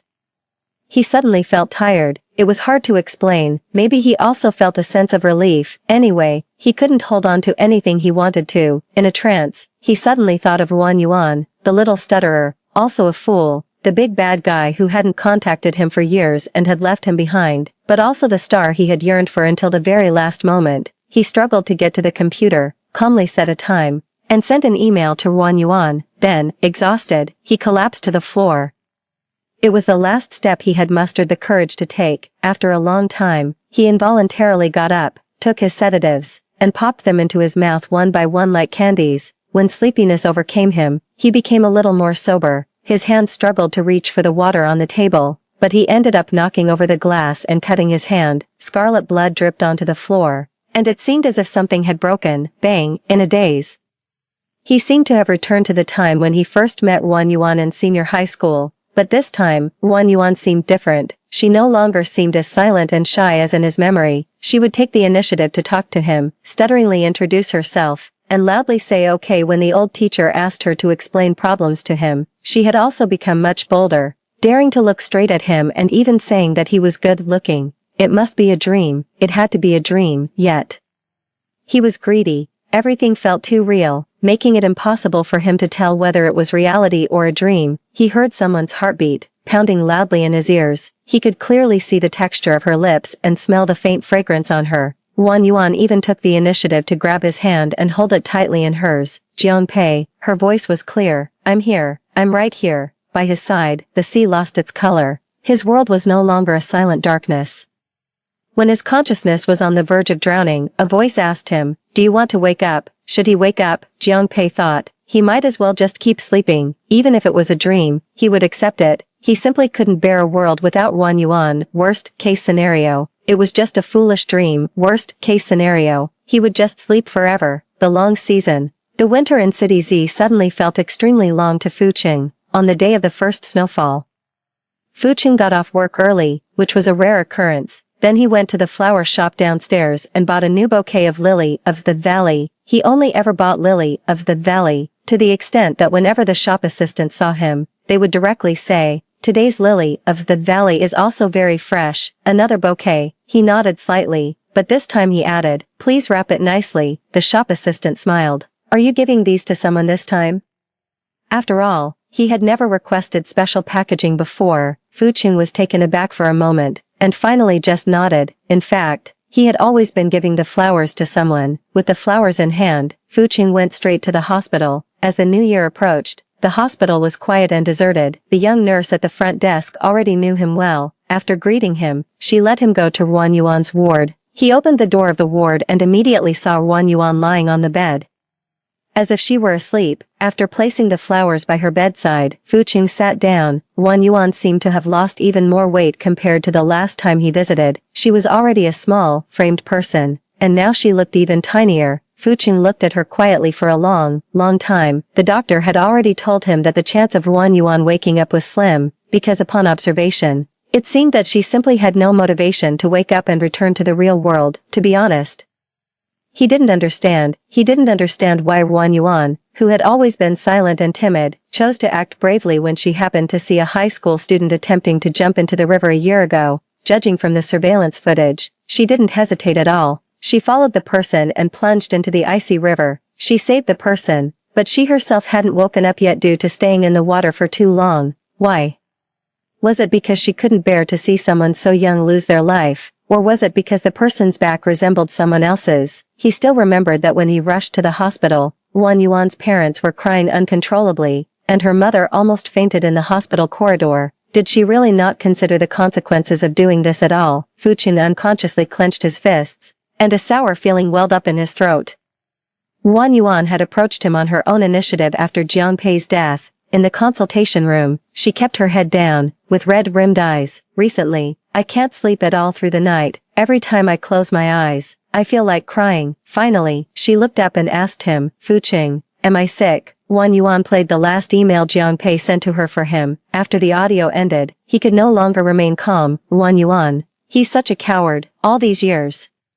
He had countless opportunities to send you this, why did he have to do it now? Why did he send Wan Yuan this email? Why make the living bear such guilt? Jian Pei was clearly a scumbag, but Wan Yuan unexpectedly calmed down. Yes, he's a coward. A few days ago, a lawyer came to me and gave me a large sum of money, saying it was a voluntary gift from Jian Pei. Do you remember that I received a lot of gifts on my birthdays during college? It turns out he was the one who sent them. But I always sent them back untouched. Yes, what he did, to put it bluntly, was self-indulgent. In the end, tears welled up in Wan Yuan's eyes. But the problem is, I like him too. Ding, Wan Yuan herself had revealed the root of all the problems. Because they liked each other, that's why the pain was suffocating. Even Fu Cheng's heart ached sharply. Finally, in a daze, he asked her, did it start from high school? I took several days off and stayed at home. He only Fu Cheng. I'm a coward too. This was the last thing Wan Yuan said to him. Cowards. Fu Cheng's gaze shifted to the flowers on the bedside. Lily of the valley. Wan Yuan wasn't particularly interested in flowers, but she loved this one the most. Because its flower language was returning happiness, it was still snowing outside the window. And the snow was falling even more heavily. The dense snowflakes seemed to want to bury the whole world. Fu Cheng took a deep breath. They were all cowards, and no one could blame the others, but this winter was just too long. He had never seen such a long season. Story 2. In a previous life, on the day I fell from a building and lost my sight, my fiancé was on the hospital rooftop kissing his first love. When he saw my mangled body, he had a sudden change of heart. Lamenting his belated realization, it was you who started from scratch with me, who stood by me through thick and thin. How could I have been so blinded by her? I looked at the anguished man with disdain, a tear of self-mockery rolling down my cheek. After being reborn, his first love kissed him passionately, cruelly mocking me for my foolish hopes, confident that the now impoverished man would one day achieve great success and wealth. She was wrong. Without my help, her man would remain nothing but a reckless fool with lofty ambitions but no substance. 7 days after losing my sight in a car accident, lying in the hospital bed, I seemed to have grown accustomed to the darkness that greeted my open eyes. Perhaps because I woke up early from my nap today. Rania wasn't in the room. In the hallway, the 2 nurses taking care of me were gossiping. Mr. Ran and Miss Meng are truly a match made in heaven. The proposal ceremony was the talk of the town. Mr. Ran's kneeling was like a scene out of a romantic schoolyard confession from back in the day. Weren't you and Mr. Ran from the same school? How come I heard that the one who's blind and lying in the hospital bed is actually Mr. Rant's fiancé? Her. She's at best a persistent suitor of Mr. Rant's, and quite shameless at that. She rode the coattails of the IT elite for years, even disowning her own parents. People like her deserve to end up disabled. Mr.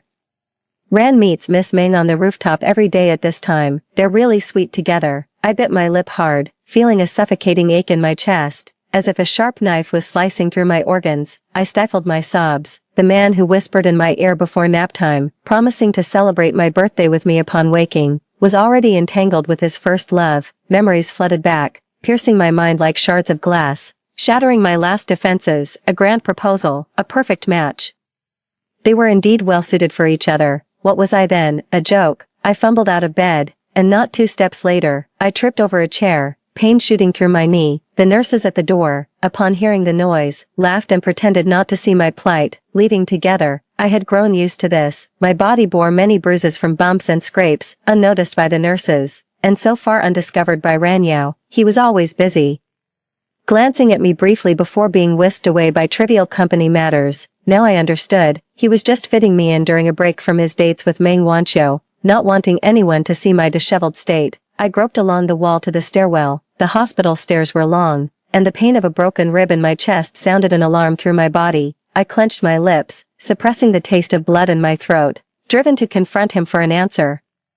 Perhaps because the cleaning staff had just mopped, I slipped unexpectedly, a slight sound coming from my ankle as I fell to the ground. In that instant, memory surged. During a physical test years ago, I sprained my ankle and fell on the track field. Ranya rushed through the crowd to me, his lips pursed with worry, carrying me to the infirmary. Afraid I was in pain, he gently massaged my ankle along the way. The doctor advised me to walk less, so he took it upon himself to carry me to and from school. At the age of 16 or 17, he carried me up and down the 6 flights of stairs of the old-style residential building. The boy in my memories shone like a brilliant meteor streaking across the night sky, once illuminating my youth but now as unfamiliar as a stranger. I leaned against the wall to support myself, the pain in my ankle intensifying with each step, until I reached the rooftop and touched the iron door. The car accident was truly an accident, it's all my fault. I noticed there was a problem with the brakes that day, but I got distracted and forgot to tell you. The low male voice gently comforted the sobbing woman, his tone full of pity. I could almost see the pain in his eyes. Forget it, what's done is done. If anyone is to blame, it's just Lu Mu's bad luck, the young man and woman whispered softly, their voices tender and affectionate, quickly turning into sounds of suppressed passion.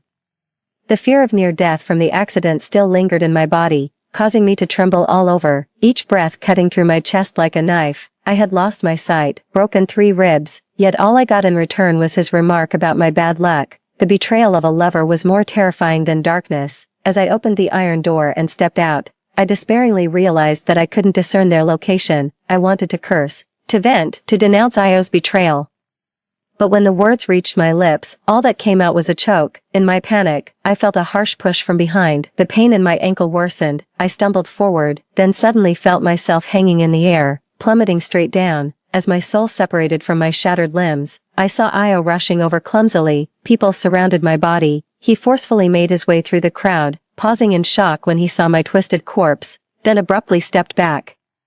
Watching his expression turn from blank to stiff, his cheeks twitching as if in agony, he rushed forward and slowly knelt by my feet. My blood, still warm, soaked his neat suit pants. It seemed to scald him, his body trembling violently. Seeing his expression darken with sorrow, I felt, for a moment, that Io might have truly cared for me. Io, the dead cannot be brought back. Mourn and move on. Meng Wanqiu stepped forward to pull Io away, but he shook off her hand as if electrocuted.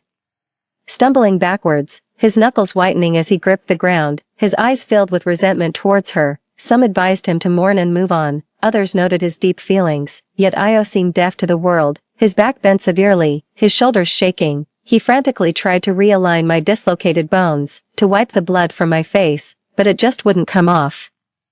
He closed his eyes briefly, overwhelmed by sorrow, unable to face my lifeless gaze. Helplessly, he withdrew his hands, his face deathly pale, his voice hoarse and broken. Xiaomu, I'm sorry. It should have been me who died. Why wasn't it me? This belated affection seemed to me now cheaper than dirt. When I opened my eyes again, I was reborn on the college basketball court. The tall figure in front of me, back slightly bent, had been kneeling under the scorching sun for half an hour. It was my lover from a past life, Io. He had just been rejected by the girl he adored under the moonlight, surrounded by a crowd of onlooking students. Some mocked him as a poor boy aiming too high. Others pitied him for not exploring more options. Just then, a malicious voice emerged from the crowd. Lu Mu, don't you like Io? Take this chance while he's heartbroken. Maybe it'll give you a chance to strike when the iron is hot. Laughter erupted around us.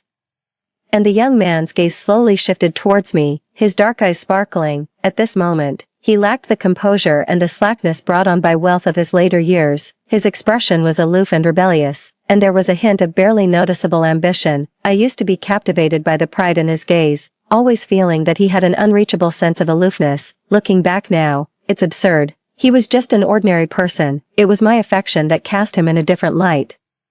In my past life, I pitied him when he was mocked by everyone, holding a special affection for him deep in my heart. I openly declared my feelings, picking up his trampled sincerity from the mud where Meng Wanqiu had left it, presenting it to him along with my own heart, giving him the dignity and vanity a man deserves. If I could do it all over again, I'd rather see him kneel and perish on the field. Just as Ran Yao was confident I'd come to his rescue, the crowd suddenly parted, a figure returned.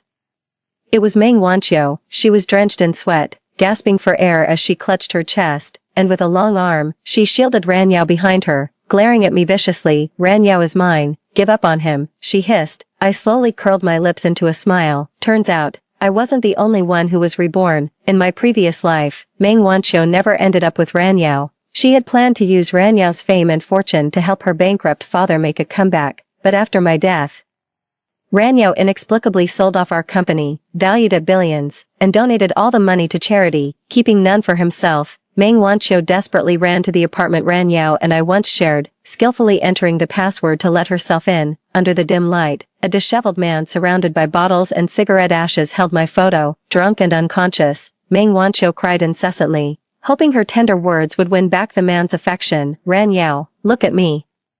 I'm the one alive and by your side. Forget her. Please, originally, you liked me, she pleaded. She tried everything, even stripping naked, only to receive a self-mocking glance from him. Originally, it was she who started from scratch with me, who faced difficulties with me. How could I be fooled by someone like you, who only loves vanity? Meng Wanqiu cried even harder, shaking her head repeatedly. No. I had a reason for rejecting you initially. My father forced me to go abroad. Ran Yao.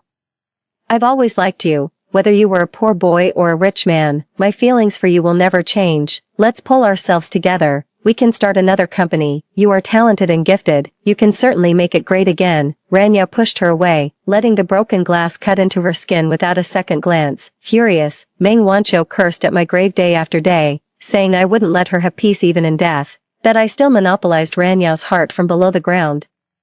The luxury I enjoyed while alive should have been hers. If only she hadn't rejected Ran Yao back then, there would have been no place for me. I sat on my grave, watching her with amusement. The once scorned poor boy, now a successful IT mogul after a few years, the once proud and untroubled rich girl, now fallen from grace, realized that her former suitors had made their fortune. He longed to return to the past, a decision akin to the folly of craving the grass behind him.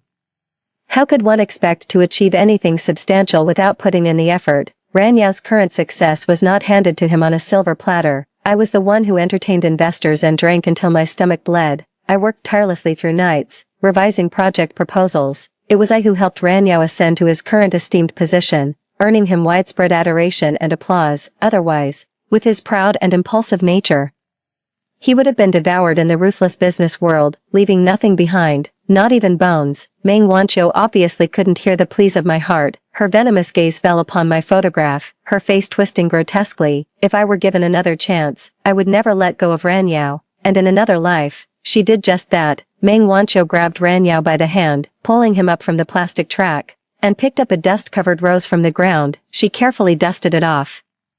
Her arrogance mixed with a smug confidence. Ah Yao, from today onwards, you are mine. The scene before everyone was shocking. Just moments before, the school beauty had been angrily mocking her impoverished suitor. The next second, she was on her tiptoes, planting a kiss on him, claiming her ownership publicly. Ran Yao was clearly stunned, confusion overshadowing his joy as his eyes frantically searched the surroundings. Finally resting on me, that look was all too familiar. Whenever he faced a problem or felt uncertain, he would seek my help with that same expression. Lu Mu, President Song of Qianhua has a gathering tonight. Will you accompany me? You know the project details better than I do. The company still needs 10 million for the first round of financing. Lu Mu, give it another try. The vice president of Yuanguan Group was quite impressed with you last time. Even now, I remained his childhood friend, having stood by his side for many years. The affection from our childhood, the support we provided each other as adults, the countless nights we spent together, yet Ran Yao allowed me to become blind in a car accident without holding Meng Wanqiu even slightly accountable. A chilling coldness crept up my spine. Could their involvement have also pushed me off that building? Ran Yao's gaze lingered on me a bit too long, causing Meng Wanqiu's brow to furrow in anger. She stubbornly tiptoed and hooked her arms around his neck, delivering a kiss that was both intense and passionate. The sensational applause and cheers erupted around us. I pursed my lips, slightly raising my eyebrows, and joined the crowd in applauding. As Meng Wanqiu wished, it didn't take long for almost everyone on campus to know that the school beauty had madly fallen for a poor boy. She shadowed Ran Yao every day, whether it was in the professional classrooms or the student cafeteria. Their intimate and affectionate demeanor was evident to all. Meng Wanqiu's parents, however, were displeased and confronted the couple at the school gate. Wan, come home with us. We've arranged for you to study abroad. If you want to date, your father knows many well-educated boys from distinguished families. This poor boy, reeking of poverty, is not worthy of you. Meng Wanqiu sensed the man beside her growing tense, his expression suddenly darkening. Dad, what are you talking about? Ah Yao wins scholarships every year. He's outstanding. Her father scoffed. Those scholarships, are they enough for a trip to a Michelin-starred restaurant, or enough to buy a new designer bag? Don't lose your sense over a man. Our family provides you with a comfortable life. You should broaden your horizons and aim higher. Not. Ran Yao, expressionless, cut him off. Uncle Wan is not a tool for your ambitions. Our relationship is our own business, and it doesn't require your concern. With that, he left. He grabbed Meng Wanqiu and left. I stepped out from under the shade of the trees, watching Meng's father so angry that his body spasmed. I approached politely and asked how he was. When he heard that I was Ran Yao's classmate and childhood friend, his gaze swept over me with a hint of dissatisfaction. I pretended not to notice and tried to act like a lovelorn admirer, who, despite being dejected, defended the boy she liked with feigned composure. Ran Yao is really pitiful. His father gambles and drinks heavily, his mother couldn't stand the long-term domestic abuse and ran away with someone else when he was very young. Ran Yao even earned his tuition fees by fighting in illegal boxing matches. Uncle, please let them be. He is truly a good boy. Meng's father's gaze was sharp as a knife, and his expression changed repeatedly. His family has a history of violence too. Hearing this, I quickly shook my head, my eyes panicked as if trying to hide something, and then my eyes reddened, tears hanging on the brink of falling. No, his involvement in a fight and getting detained in high school was just because he was too impulsive when he was younger. By the end, my voice was choked and unclear. I wanted to continue my act, but Meng's father didn't give me the chance. He dialed a number and started yelling into the phone, "You choose to degrade yourself by being with such scum. Don't consider me your father from today onwards. All your credit cards are cancelled, and you're not allowed to stay in the apartment in the suburbs of Beijing. Let's see how long you can last." Meng Wanqiu cried out over the phone, "Dad, why won't you believe me? Ran Yao will be successful one day, and our family will have to beg for his help."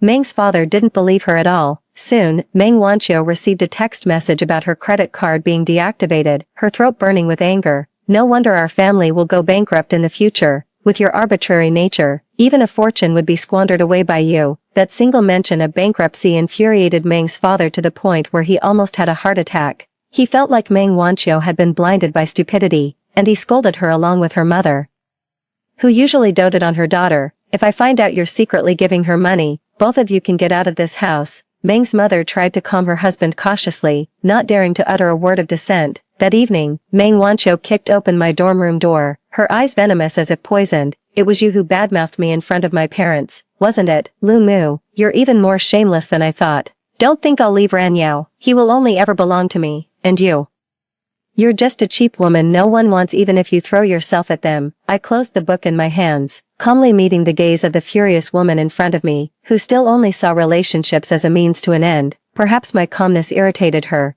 or perhaps she didn't see the jealousy and rage she expected. Meng Wanqiu smoothed her hair at her neck, revealing a triumphant red smirk. "Last night, Ran Yao was wild. It hurt a bit. Young men are so impatient. Who would have thought what he will become in the future?" Meng Wanqiu paused, her lips curving, and her eyes more rampant than before, her breath hot on my cheek, her tone threatening. "Don't set your sights on him. What right do you have to compete with me, with your post-graduation salary of 3,000 to 4,000 a month, or by seducing your useless foster father?" A thunderclap exploded by my ear. As if in an instant my hearing was stripped away, leaving only a roaring noise that grew louder and louder. I had thought that Ran Yao would be reluctant to part with Meng Wanqiu, and I guessed that their relationship was already ambiguous, but I never imagined he would think of me this way. Seduction. The young man who had once rushed home in the rain, beat that beast until he was bloody, and protected me, telling me it wasn't my fault, comforting me gently. Was this really how he saw me? I clenched my pen so hard that the sharp tip pierced my skin without feeling. Under the light that spilled over my head, I met Meng Wanqiu's gaze, perhaps finally seeing the annoyance in my eyes. She seemed unusually excited. "Is it true?" At first, I didn't believe it, but, "Lu Mu, you're despicable." I abruptly stood up, pushed her down onto the desk, and aimed a sharp pen at her palm, stabbing down hard. The pen tip broke, and a hole was poked in Meng Wanqiu's hand, blood trickling out.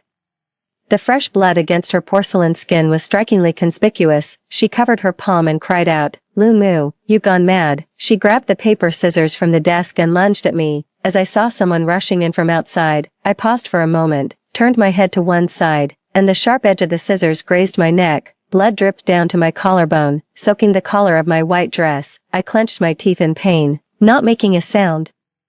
A pair of slender hands covered the wound, and the man in front of me had a chill and his eyes reminiscent of a winter day, his gaze sharply sweeping over the assailant. "You better have a good explanation." Seeing the man defending me, Meng Wanqiu's expression froze. She wanted to accuse the other of starting the fight first, but her mind suddenly flashed back to a scene of the man's past indifference. "Ran Yao, you're protecting her. I'm your girlfriend."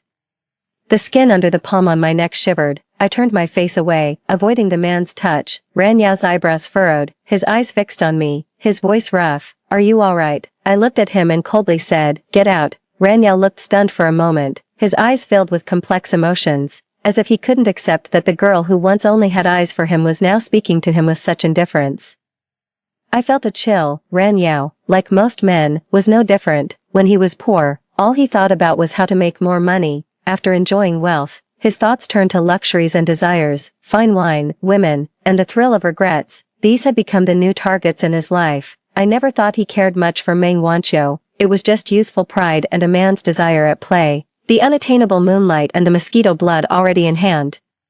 Men always think the best ones are those they haven't had yet. The wound on my neck looked worse than it was. It was actually not very deep, certainly lighter than the wound on Meng Wanqiu's hand. After a quick treatment, I sat back at my desk, the laptop screen in front of me filled with dense lines of code and formulas, a complete game script nearing its end. Suddenly, a notification popped up on my email. It was feedback from a technology company I had applied to a few days ago. Unsurprisingly, I had successfully obtained an interview with one of the top gaming companies in the country. I knew Ran Yao had also applied to this company. In my past life, I had helped him significantly improve his initial game model, and during the interview presentation, he shone brightly, performing second only to me among more than 20 other candidates. This time, I was eager to see how far he could go without my help.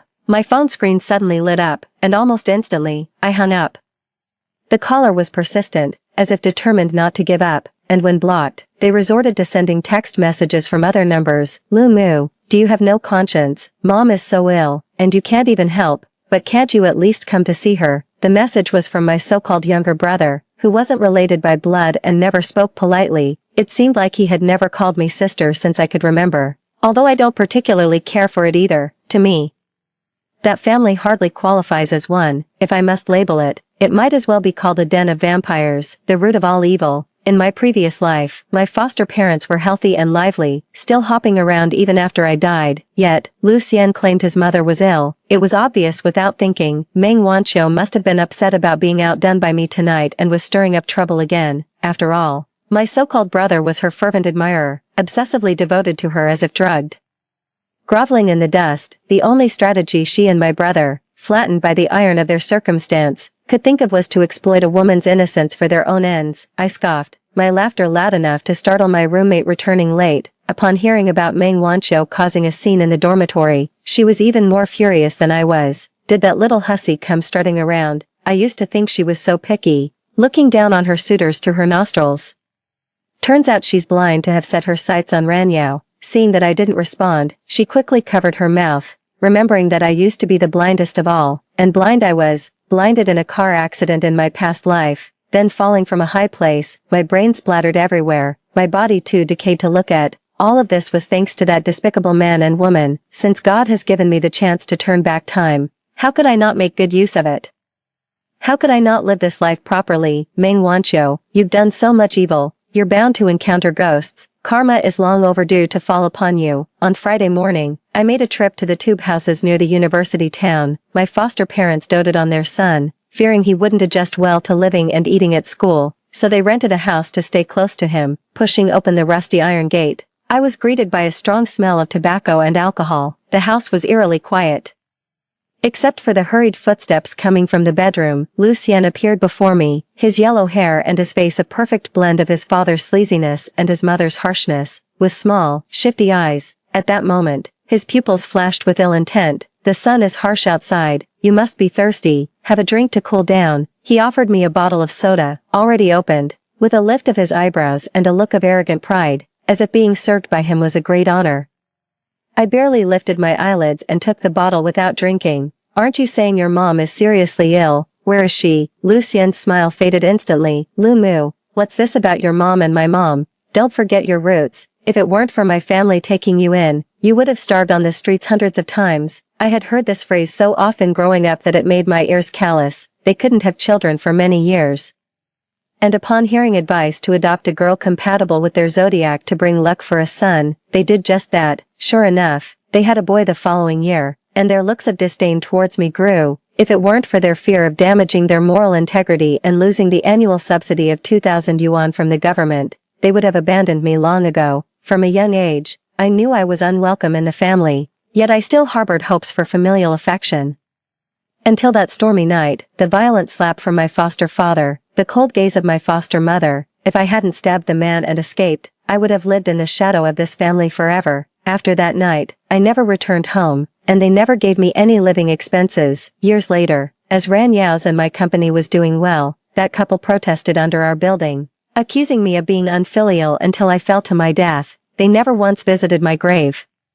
He constantly complained to everyone he met that he had raised an ungrateful wretch, saying that such a person deserved a short and miserable life. Lucien, as the biological son of his adoptive parents, was equally greedy and shameless. He blamed my death on the negligence of the hospital staff and managed to get a substantial compensation. The so-called dutiful son took the money and spent it all to win over Meng Wanqiu's favor, without leaving a penny for his parents. Even now, recalling his heartless and ungrateful demeanor gives me chills. Lucien became anxious when he noticed that I kept refusing to drink the beverage, and his phone rang while he was urging me. He glanced at me in a fluster, hurried upstairs, and closed the door to take the call. I went over to the sink and poured the drink from the glass bottle into a ceramic bowl in the corner. When Lucien returned, he saw me lying unconscious on the sofa, clutching the empty bottle.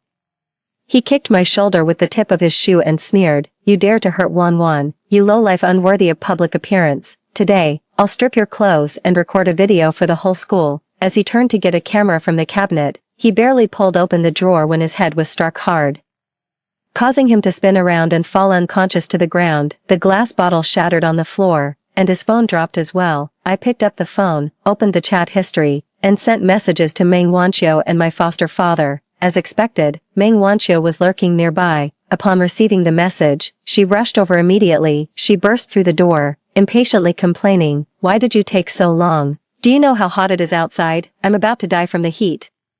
Before she could finish, her knees were struck hard with a stick, causing excruciating pain. She immediately fell to her knees, and then 2 loud slaps followed. Caught off guard by the sudden onslaught, Meng Wanqiu was stunned and couldn't even cry out before someone grabbed her mouth and forced an unknown liquid down her throat. As she lay coughing violently on the floor, her eyes and nose streaming with tears and mucus, she finally saw me standing in front of her. "What did you make me drink?"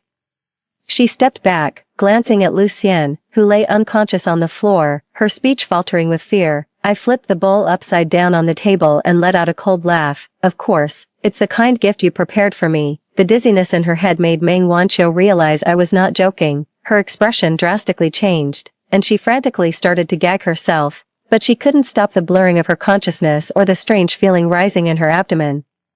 I moved the person into the bedroom, locking her hands and feet in handcuffs, something Lucien never imagined would be used on his beloved goddess. When I arrived at the technology company for an interview, the hallway was already filled with candidates. Unsurprisingly, I saw Ran Yao among the crowd. He was nervously fidgeting with the corner of his suit jacket, a subconscious gesture when he was anxious. In our past life, we founded a company and secured our first investment from Guanming Group, which was the company we were interviewing with today. Back then, soon after resigning from Guanming, fueled by passion and a vision for the future, we pledged to establish the best gaming company in the country. He was in charge of product design, and I was responsible for market expansion. As we waited in the meeting room for the Guanming executive, he was as nervous as he was today. "AMU. If they don't like our design or agree with our vision, all our efforts this past year will be wasted." I leaned gently on his shoulder, intertwining my fingers with his anxious ones, my tone firm. "We will succeed. Don't forget, you promised to take me to see the northern lights in Iceland and to lie on the beaches of Barcelona in the sun." Whether it was my conviction that reassured him or the mention of Iceland that triggered a memory, Ran Yao's gaze briefly faltered. At that time, I didn't notice. My heart was filled with the joy of imminent dreams achieved. 3 days ago, the head of Yuan Guan Group had already approached me. He highly recognized my capabilities and was willing to invest in our company. However, the precondition was that my position had to be higher than Ran Yao's. I had to be the real decision maker in the company. I couldn't understand why an investor, typically focused only on returns, would want to interfere with team appointments.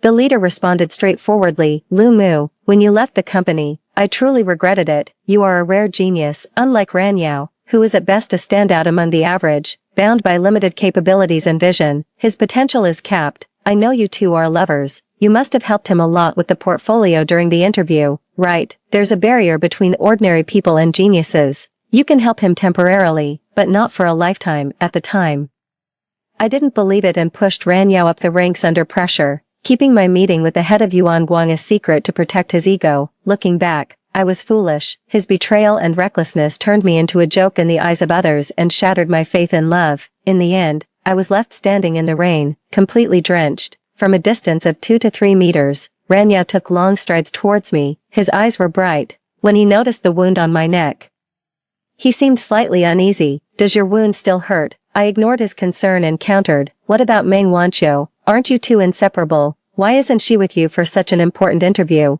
Ranya seemed stunned for a moment before lowering his head slightly, his eyes and brows furrowing. She studies art. She doesn't understand these things. She couldn't help me like you used to. You always had a way of inspiring my designs. His words felt like a switch. And Ranya suddenly opened up, reminiscing about the past. I never knew he was such a talkative person, and I smirked self-deprecatingly. Lu Mu, are you listening? His voice was hoarse. I silently looked at him, and after a long pause, I calmly confirmed, Ranyao, you told Meng Wanqiu about how I was almost raped by my foster father. He took a heavy breath before responding. She asked me about it on her own. I don't know how she found out.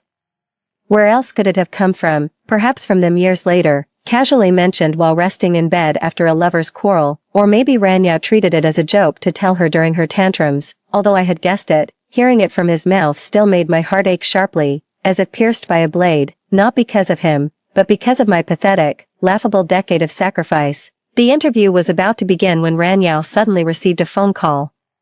His expression changed drastically, and he started to leave but stopped as the HR personnel called out his name. His steps halted, his expression torn. I smiled. Is it someone important? Yuan Guang recruits every year. There will be other opportunities. Don't live with regrets. The fire in Ranyao's eyes suddenly flared. Indeed, how could an interview compare to Meng Wanqiu's safety, as long as Meng's parents accepted him?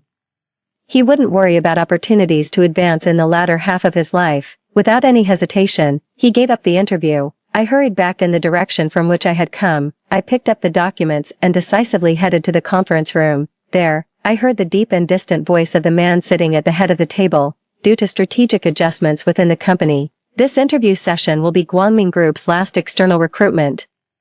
Congratulations to all of you for catching the last train. When I returned to campus with the new company offer, rumors had already spread like a flood. Ranyao had gotten into a fight over the school beauty, and by the time the police and ambulance arrived, the scene was impenetrably crowded. Everyone shared details as if they had seen it with their own eyes. I heard that when he was carried out, he had already passed out, covered in blood. With several teeth knocked out, the scene was a mess, with sheets and covers all over the place. Meng Wanqiu was crying and screaming that she had been assaulted, while the man claimed that it was Meng Wanqiu who had seduced him. The police took statements, and the accounts were inconsistent, making it difficult to determine whether Meng Wanqiu was willing or forced. But Ranya's assault is an indisputable fact, and it's uncertain if he will be expelled by the school.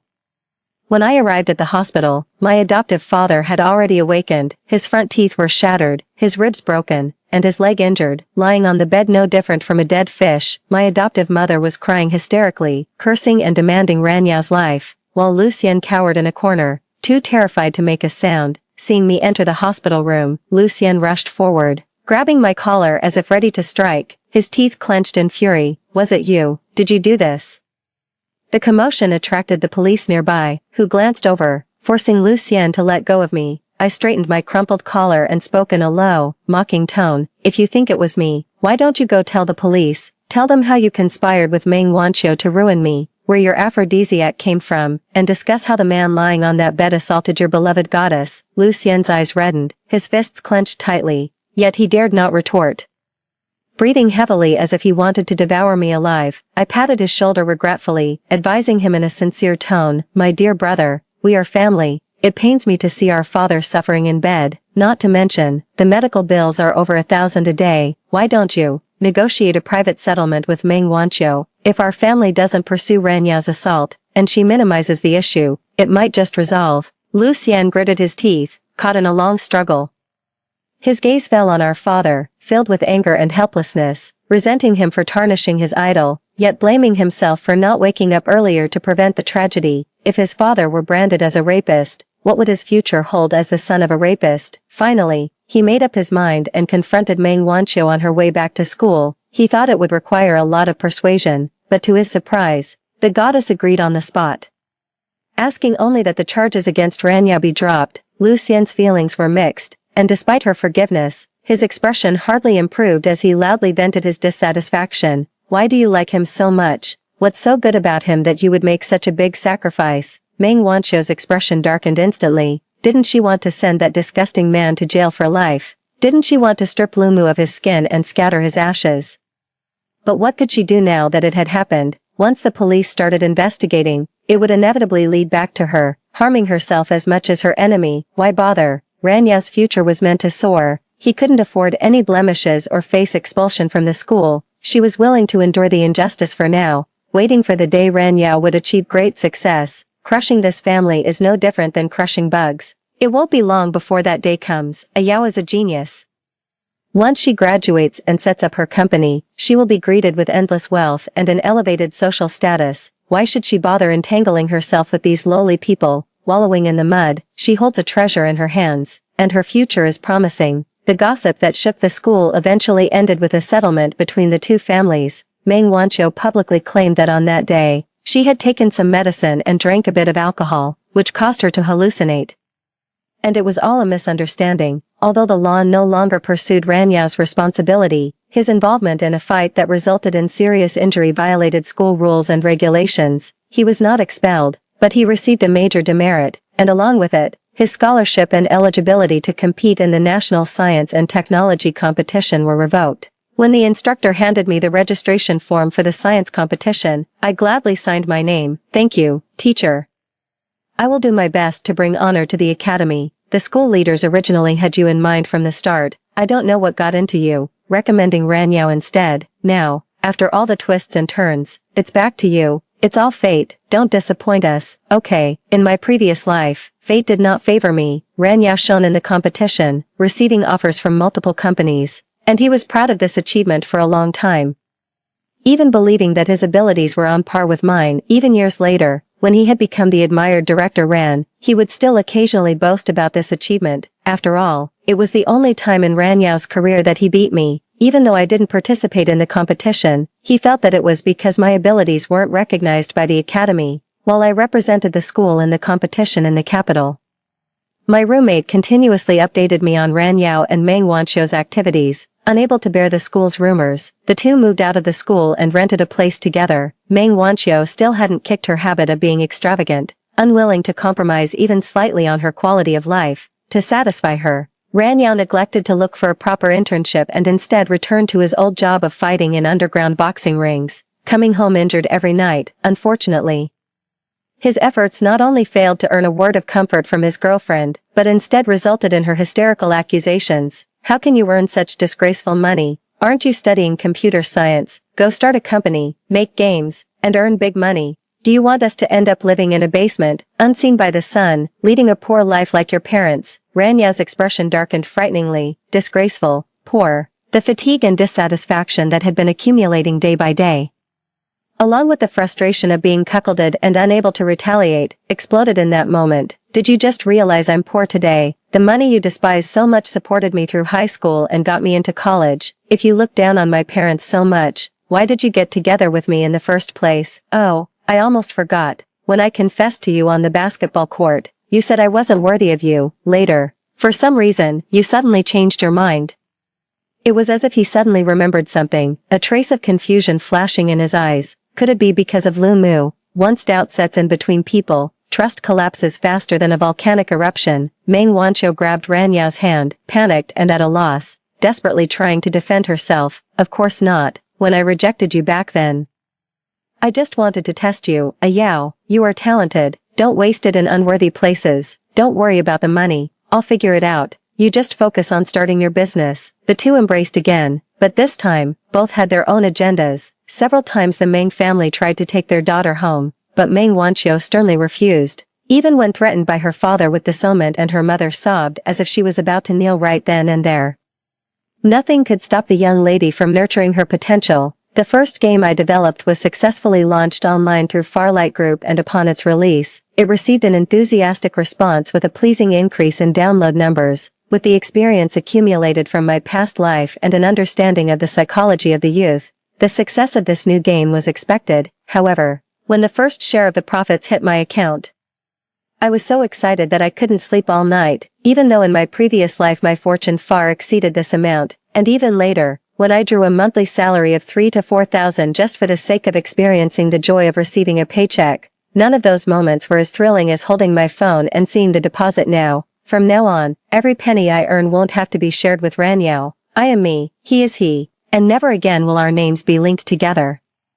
My mind is full of countless ideas and designs, but he, burdened with punishment and missing opportunities time and again, and with Meng Wanqiu who dreams daily of a luxurious life by his side, how far can he really go? Winning the national design competition brought glory to the school, not only adding a significant achievement to my resume but also directing the best resources of the academy towards me, when the vice president of Farlight Group sent me a congratulatory message.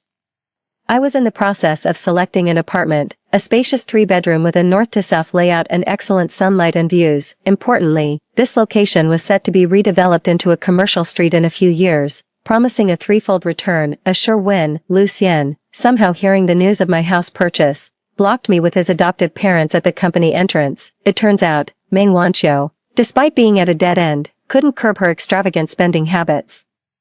Treating him like Ranyao's ATM, not wanting to lose face in front of his goddess, Lu Xian borrowed heavily across various platforms, eventually even resorting to usurers, accumulating a total debt of $500,000 as interest compounded, when debt collectors came knocking, threatening to cut off fingers as interest if he didn't pay within 3 days. His elderly adoptive parents, who saw him as their hope for the future, couldn't bear the thought of seeing their son maimed and turned their sights on me. You sneaky girl, buying a house without telling us, quickly transfer it to your brother's name and take out $500,000 to help pay the debt, I scoffed, looking at them coldly as if they were strangers. What brother? Didn't you sever our adoption ties when I turned 18? After all, the state stops providing subsidies to adult orphans. They wanted to make more trouble, but were directly dragged out by security. Unexpectedly, the adoptive family, frightened by the debt collectors, hid here and there, and everything of value in their home was emptied. In desperation, the adoptive father kidnapped Meng Wanqiu, hoping the Meng family would pay to redeem their daughter and cover his online loan losses. Unfortunately, the Meng family had already been swept up in a debt crisis, with houses and cars,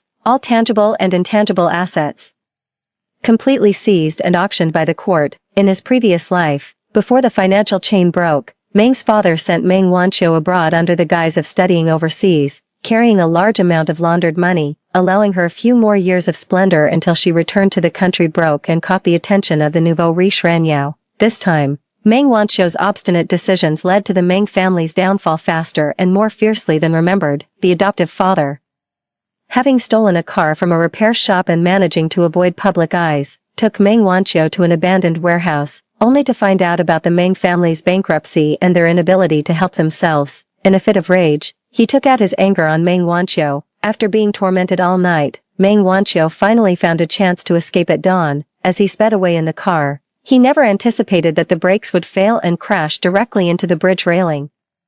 I saw her again half a month later. After being in a coma for half a month, Meng Wanqiu woke up paralyzed from the waist down, destined to spend her life in a wheelchair. Standing at the door of the hospital room, I heard her wretched cries and remembered waking up in a hospital bed in my past life, being told that my eyes were severely damaged and that I would never see again. My feelings at that time were no different from hers now. What goes around, comes around.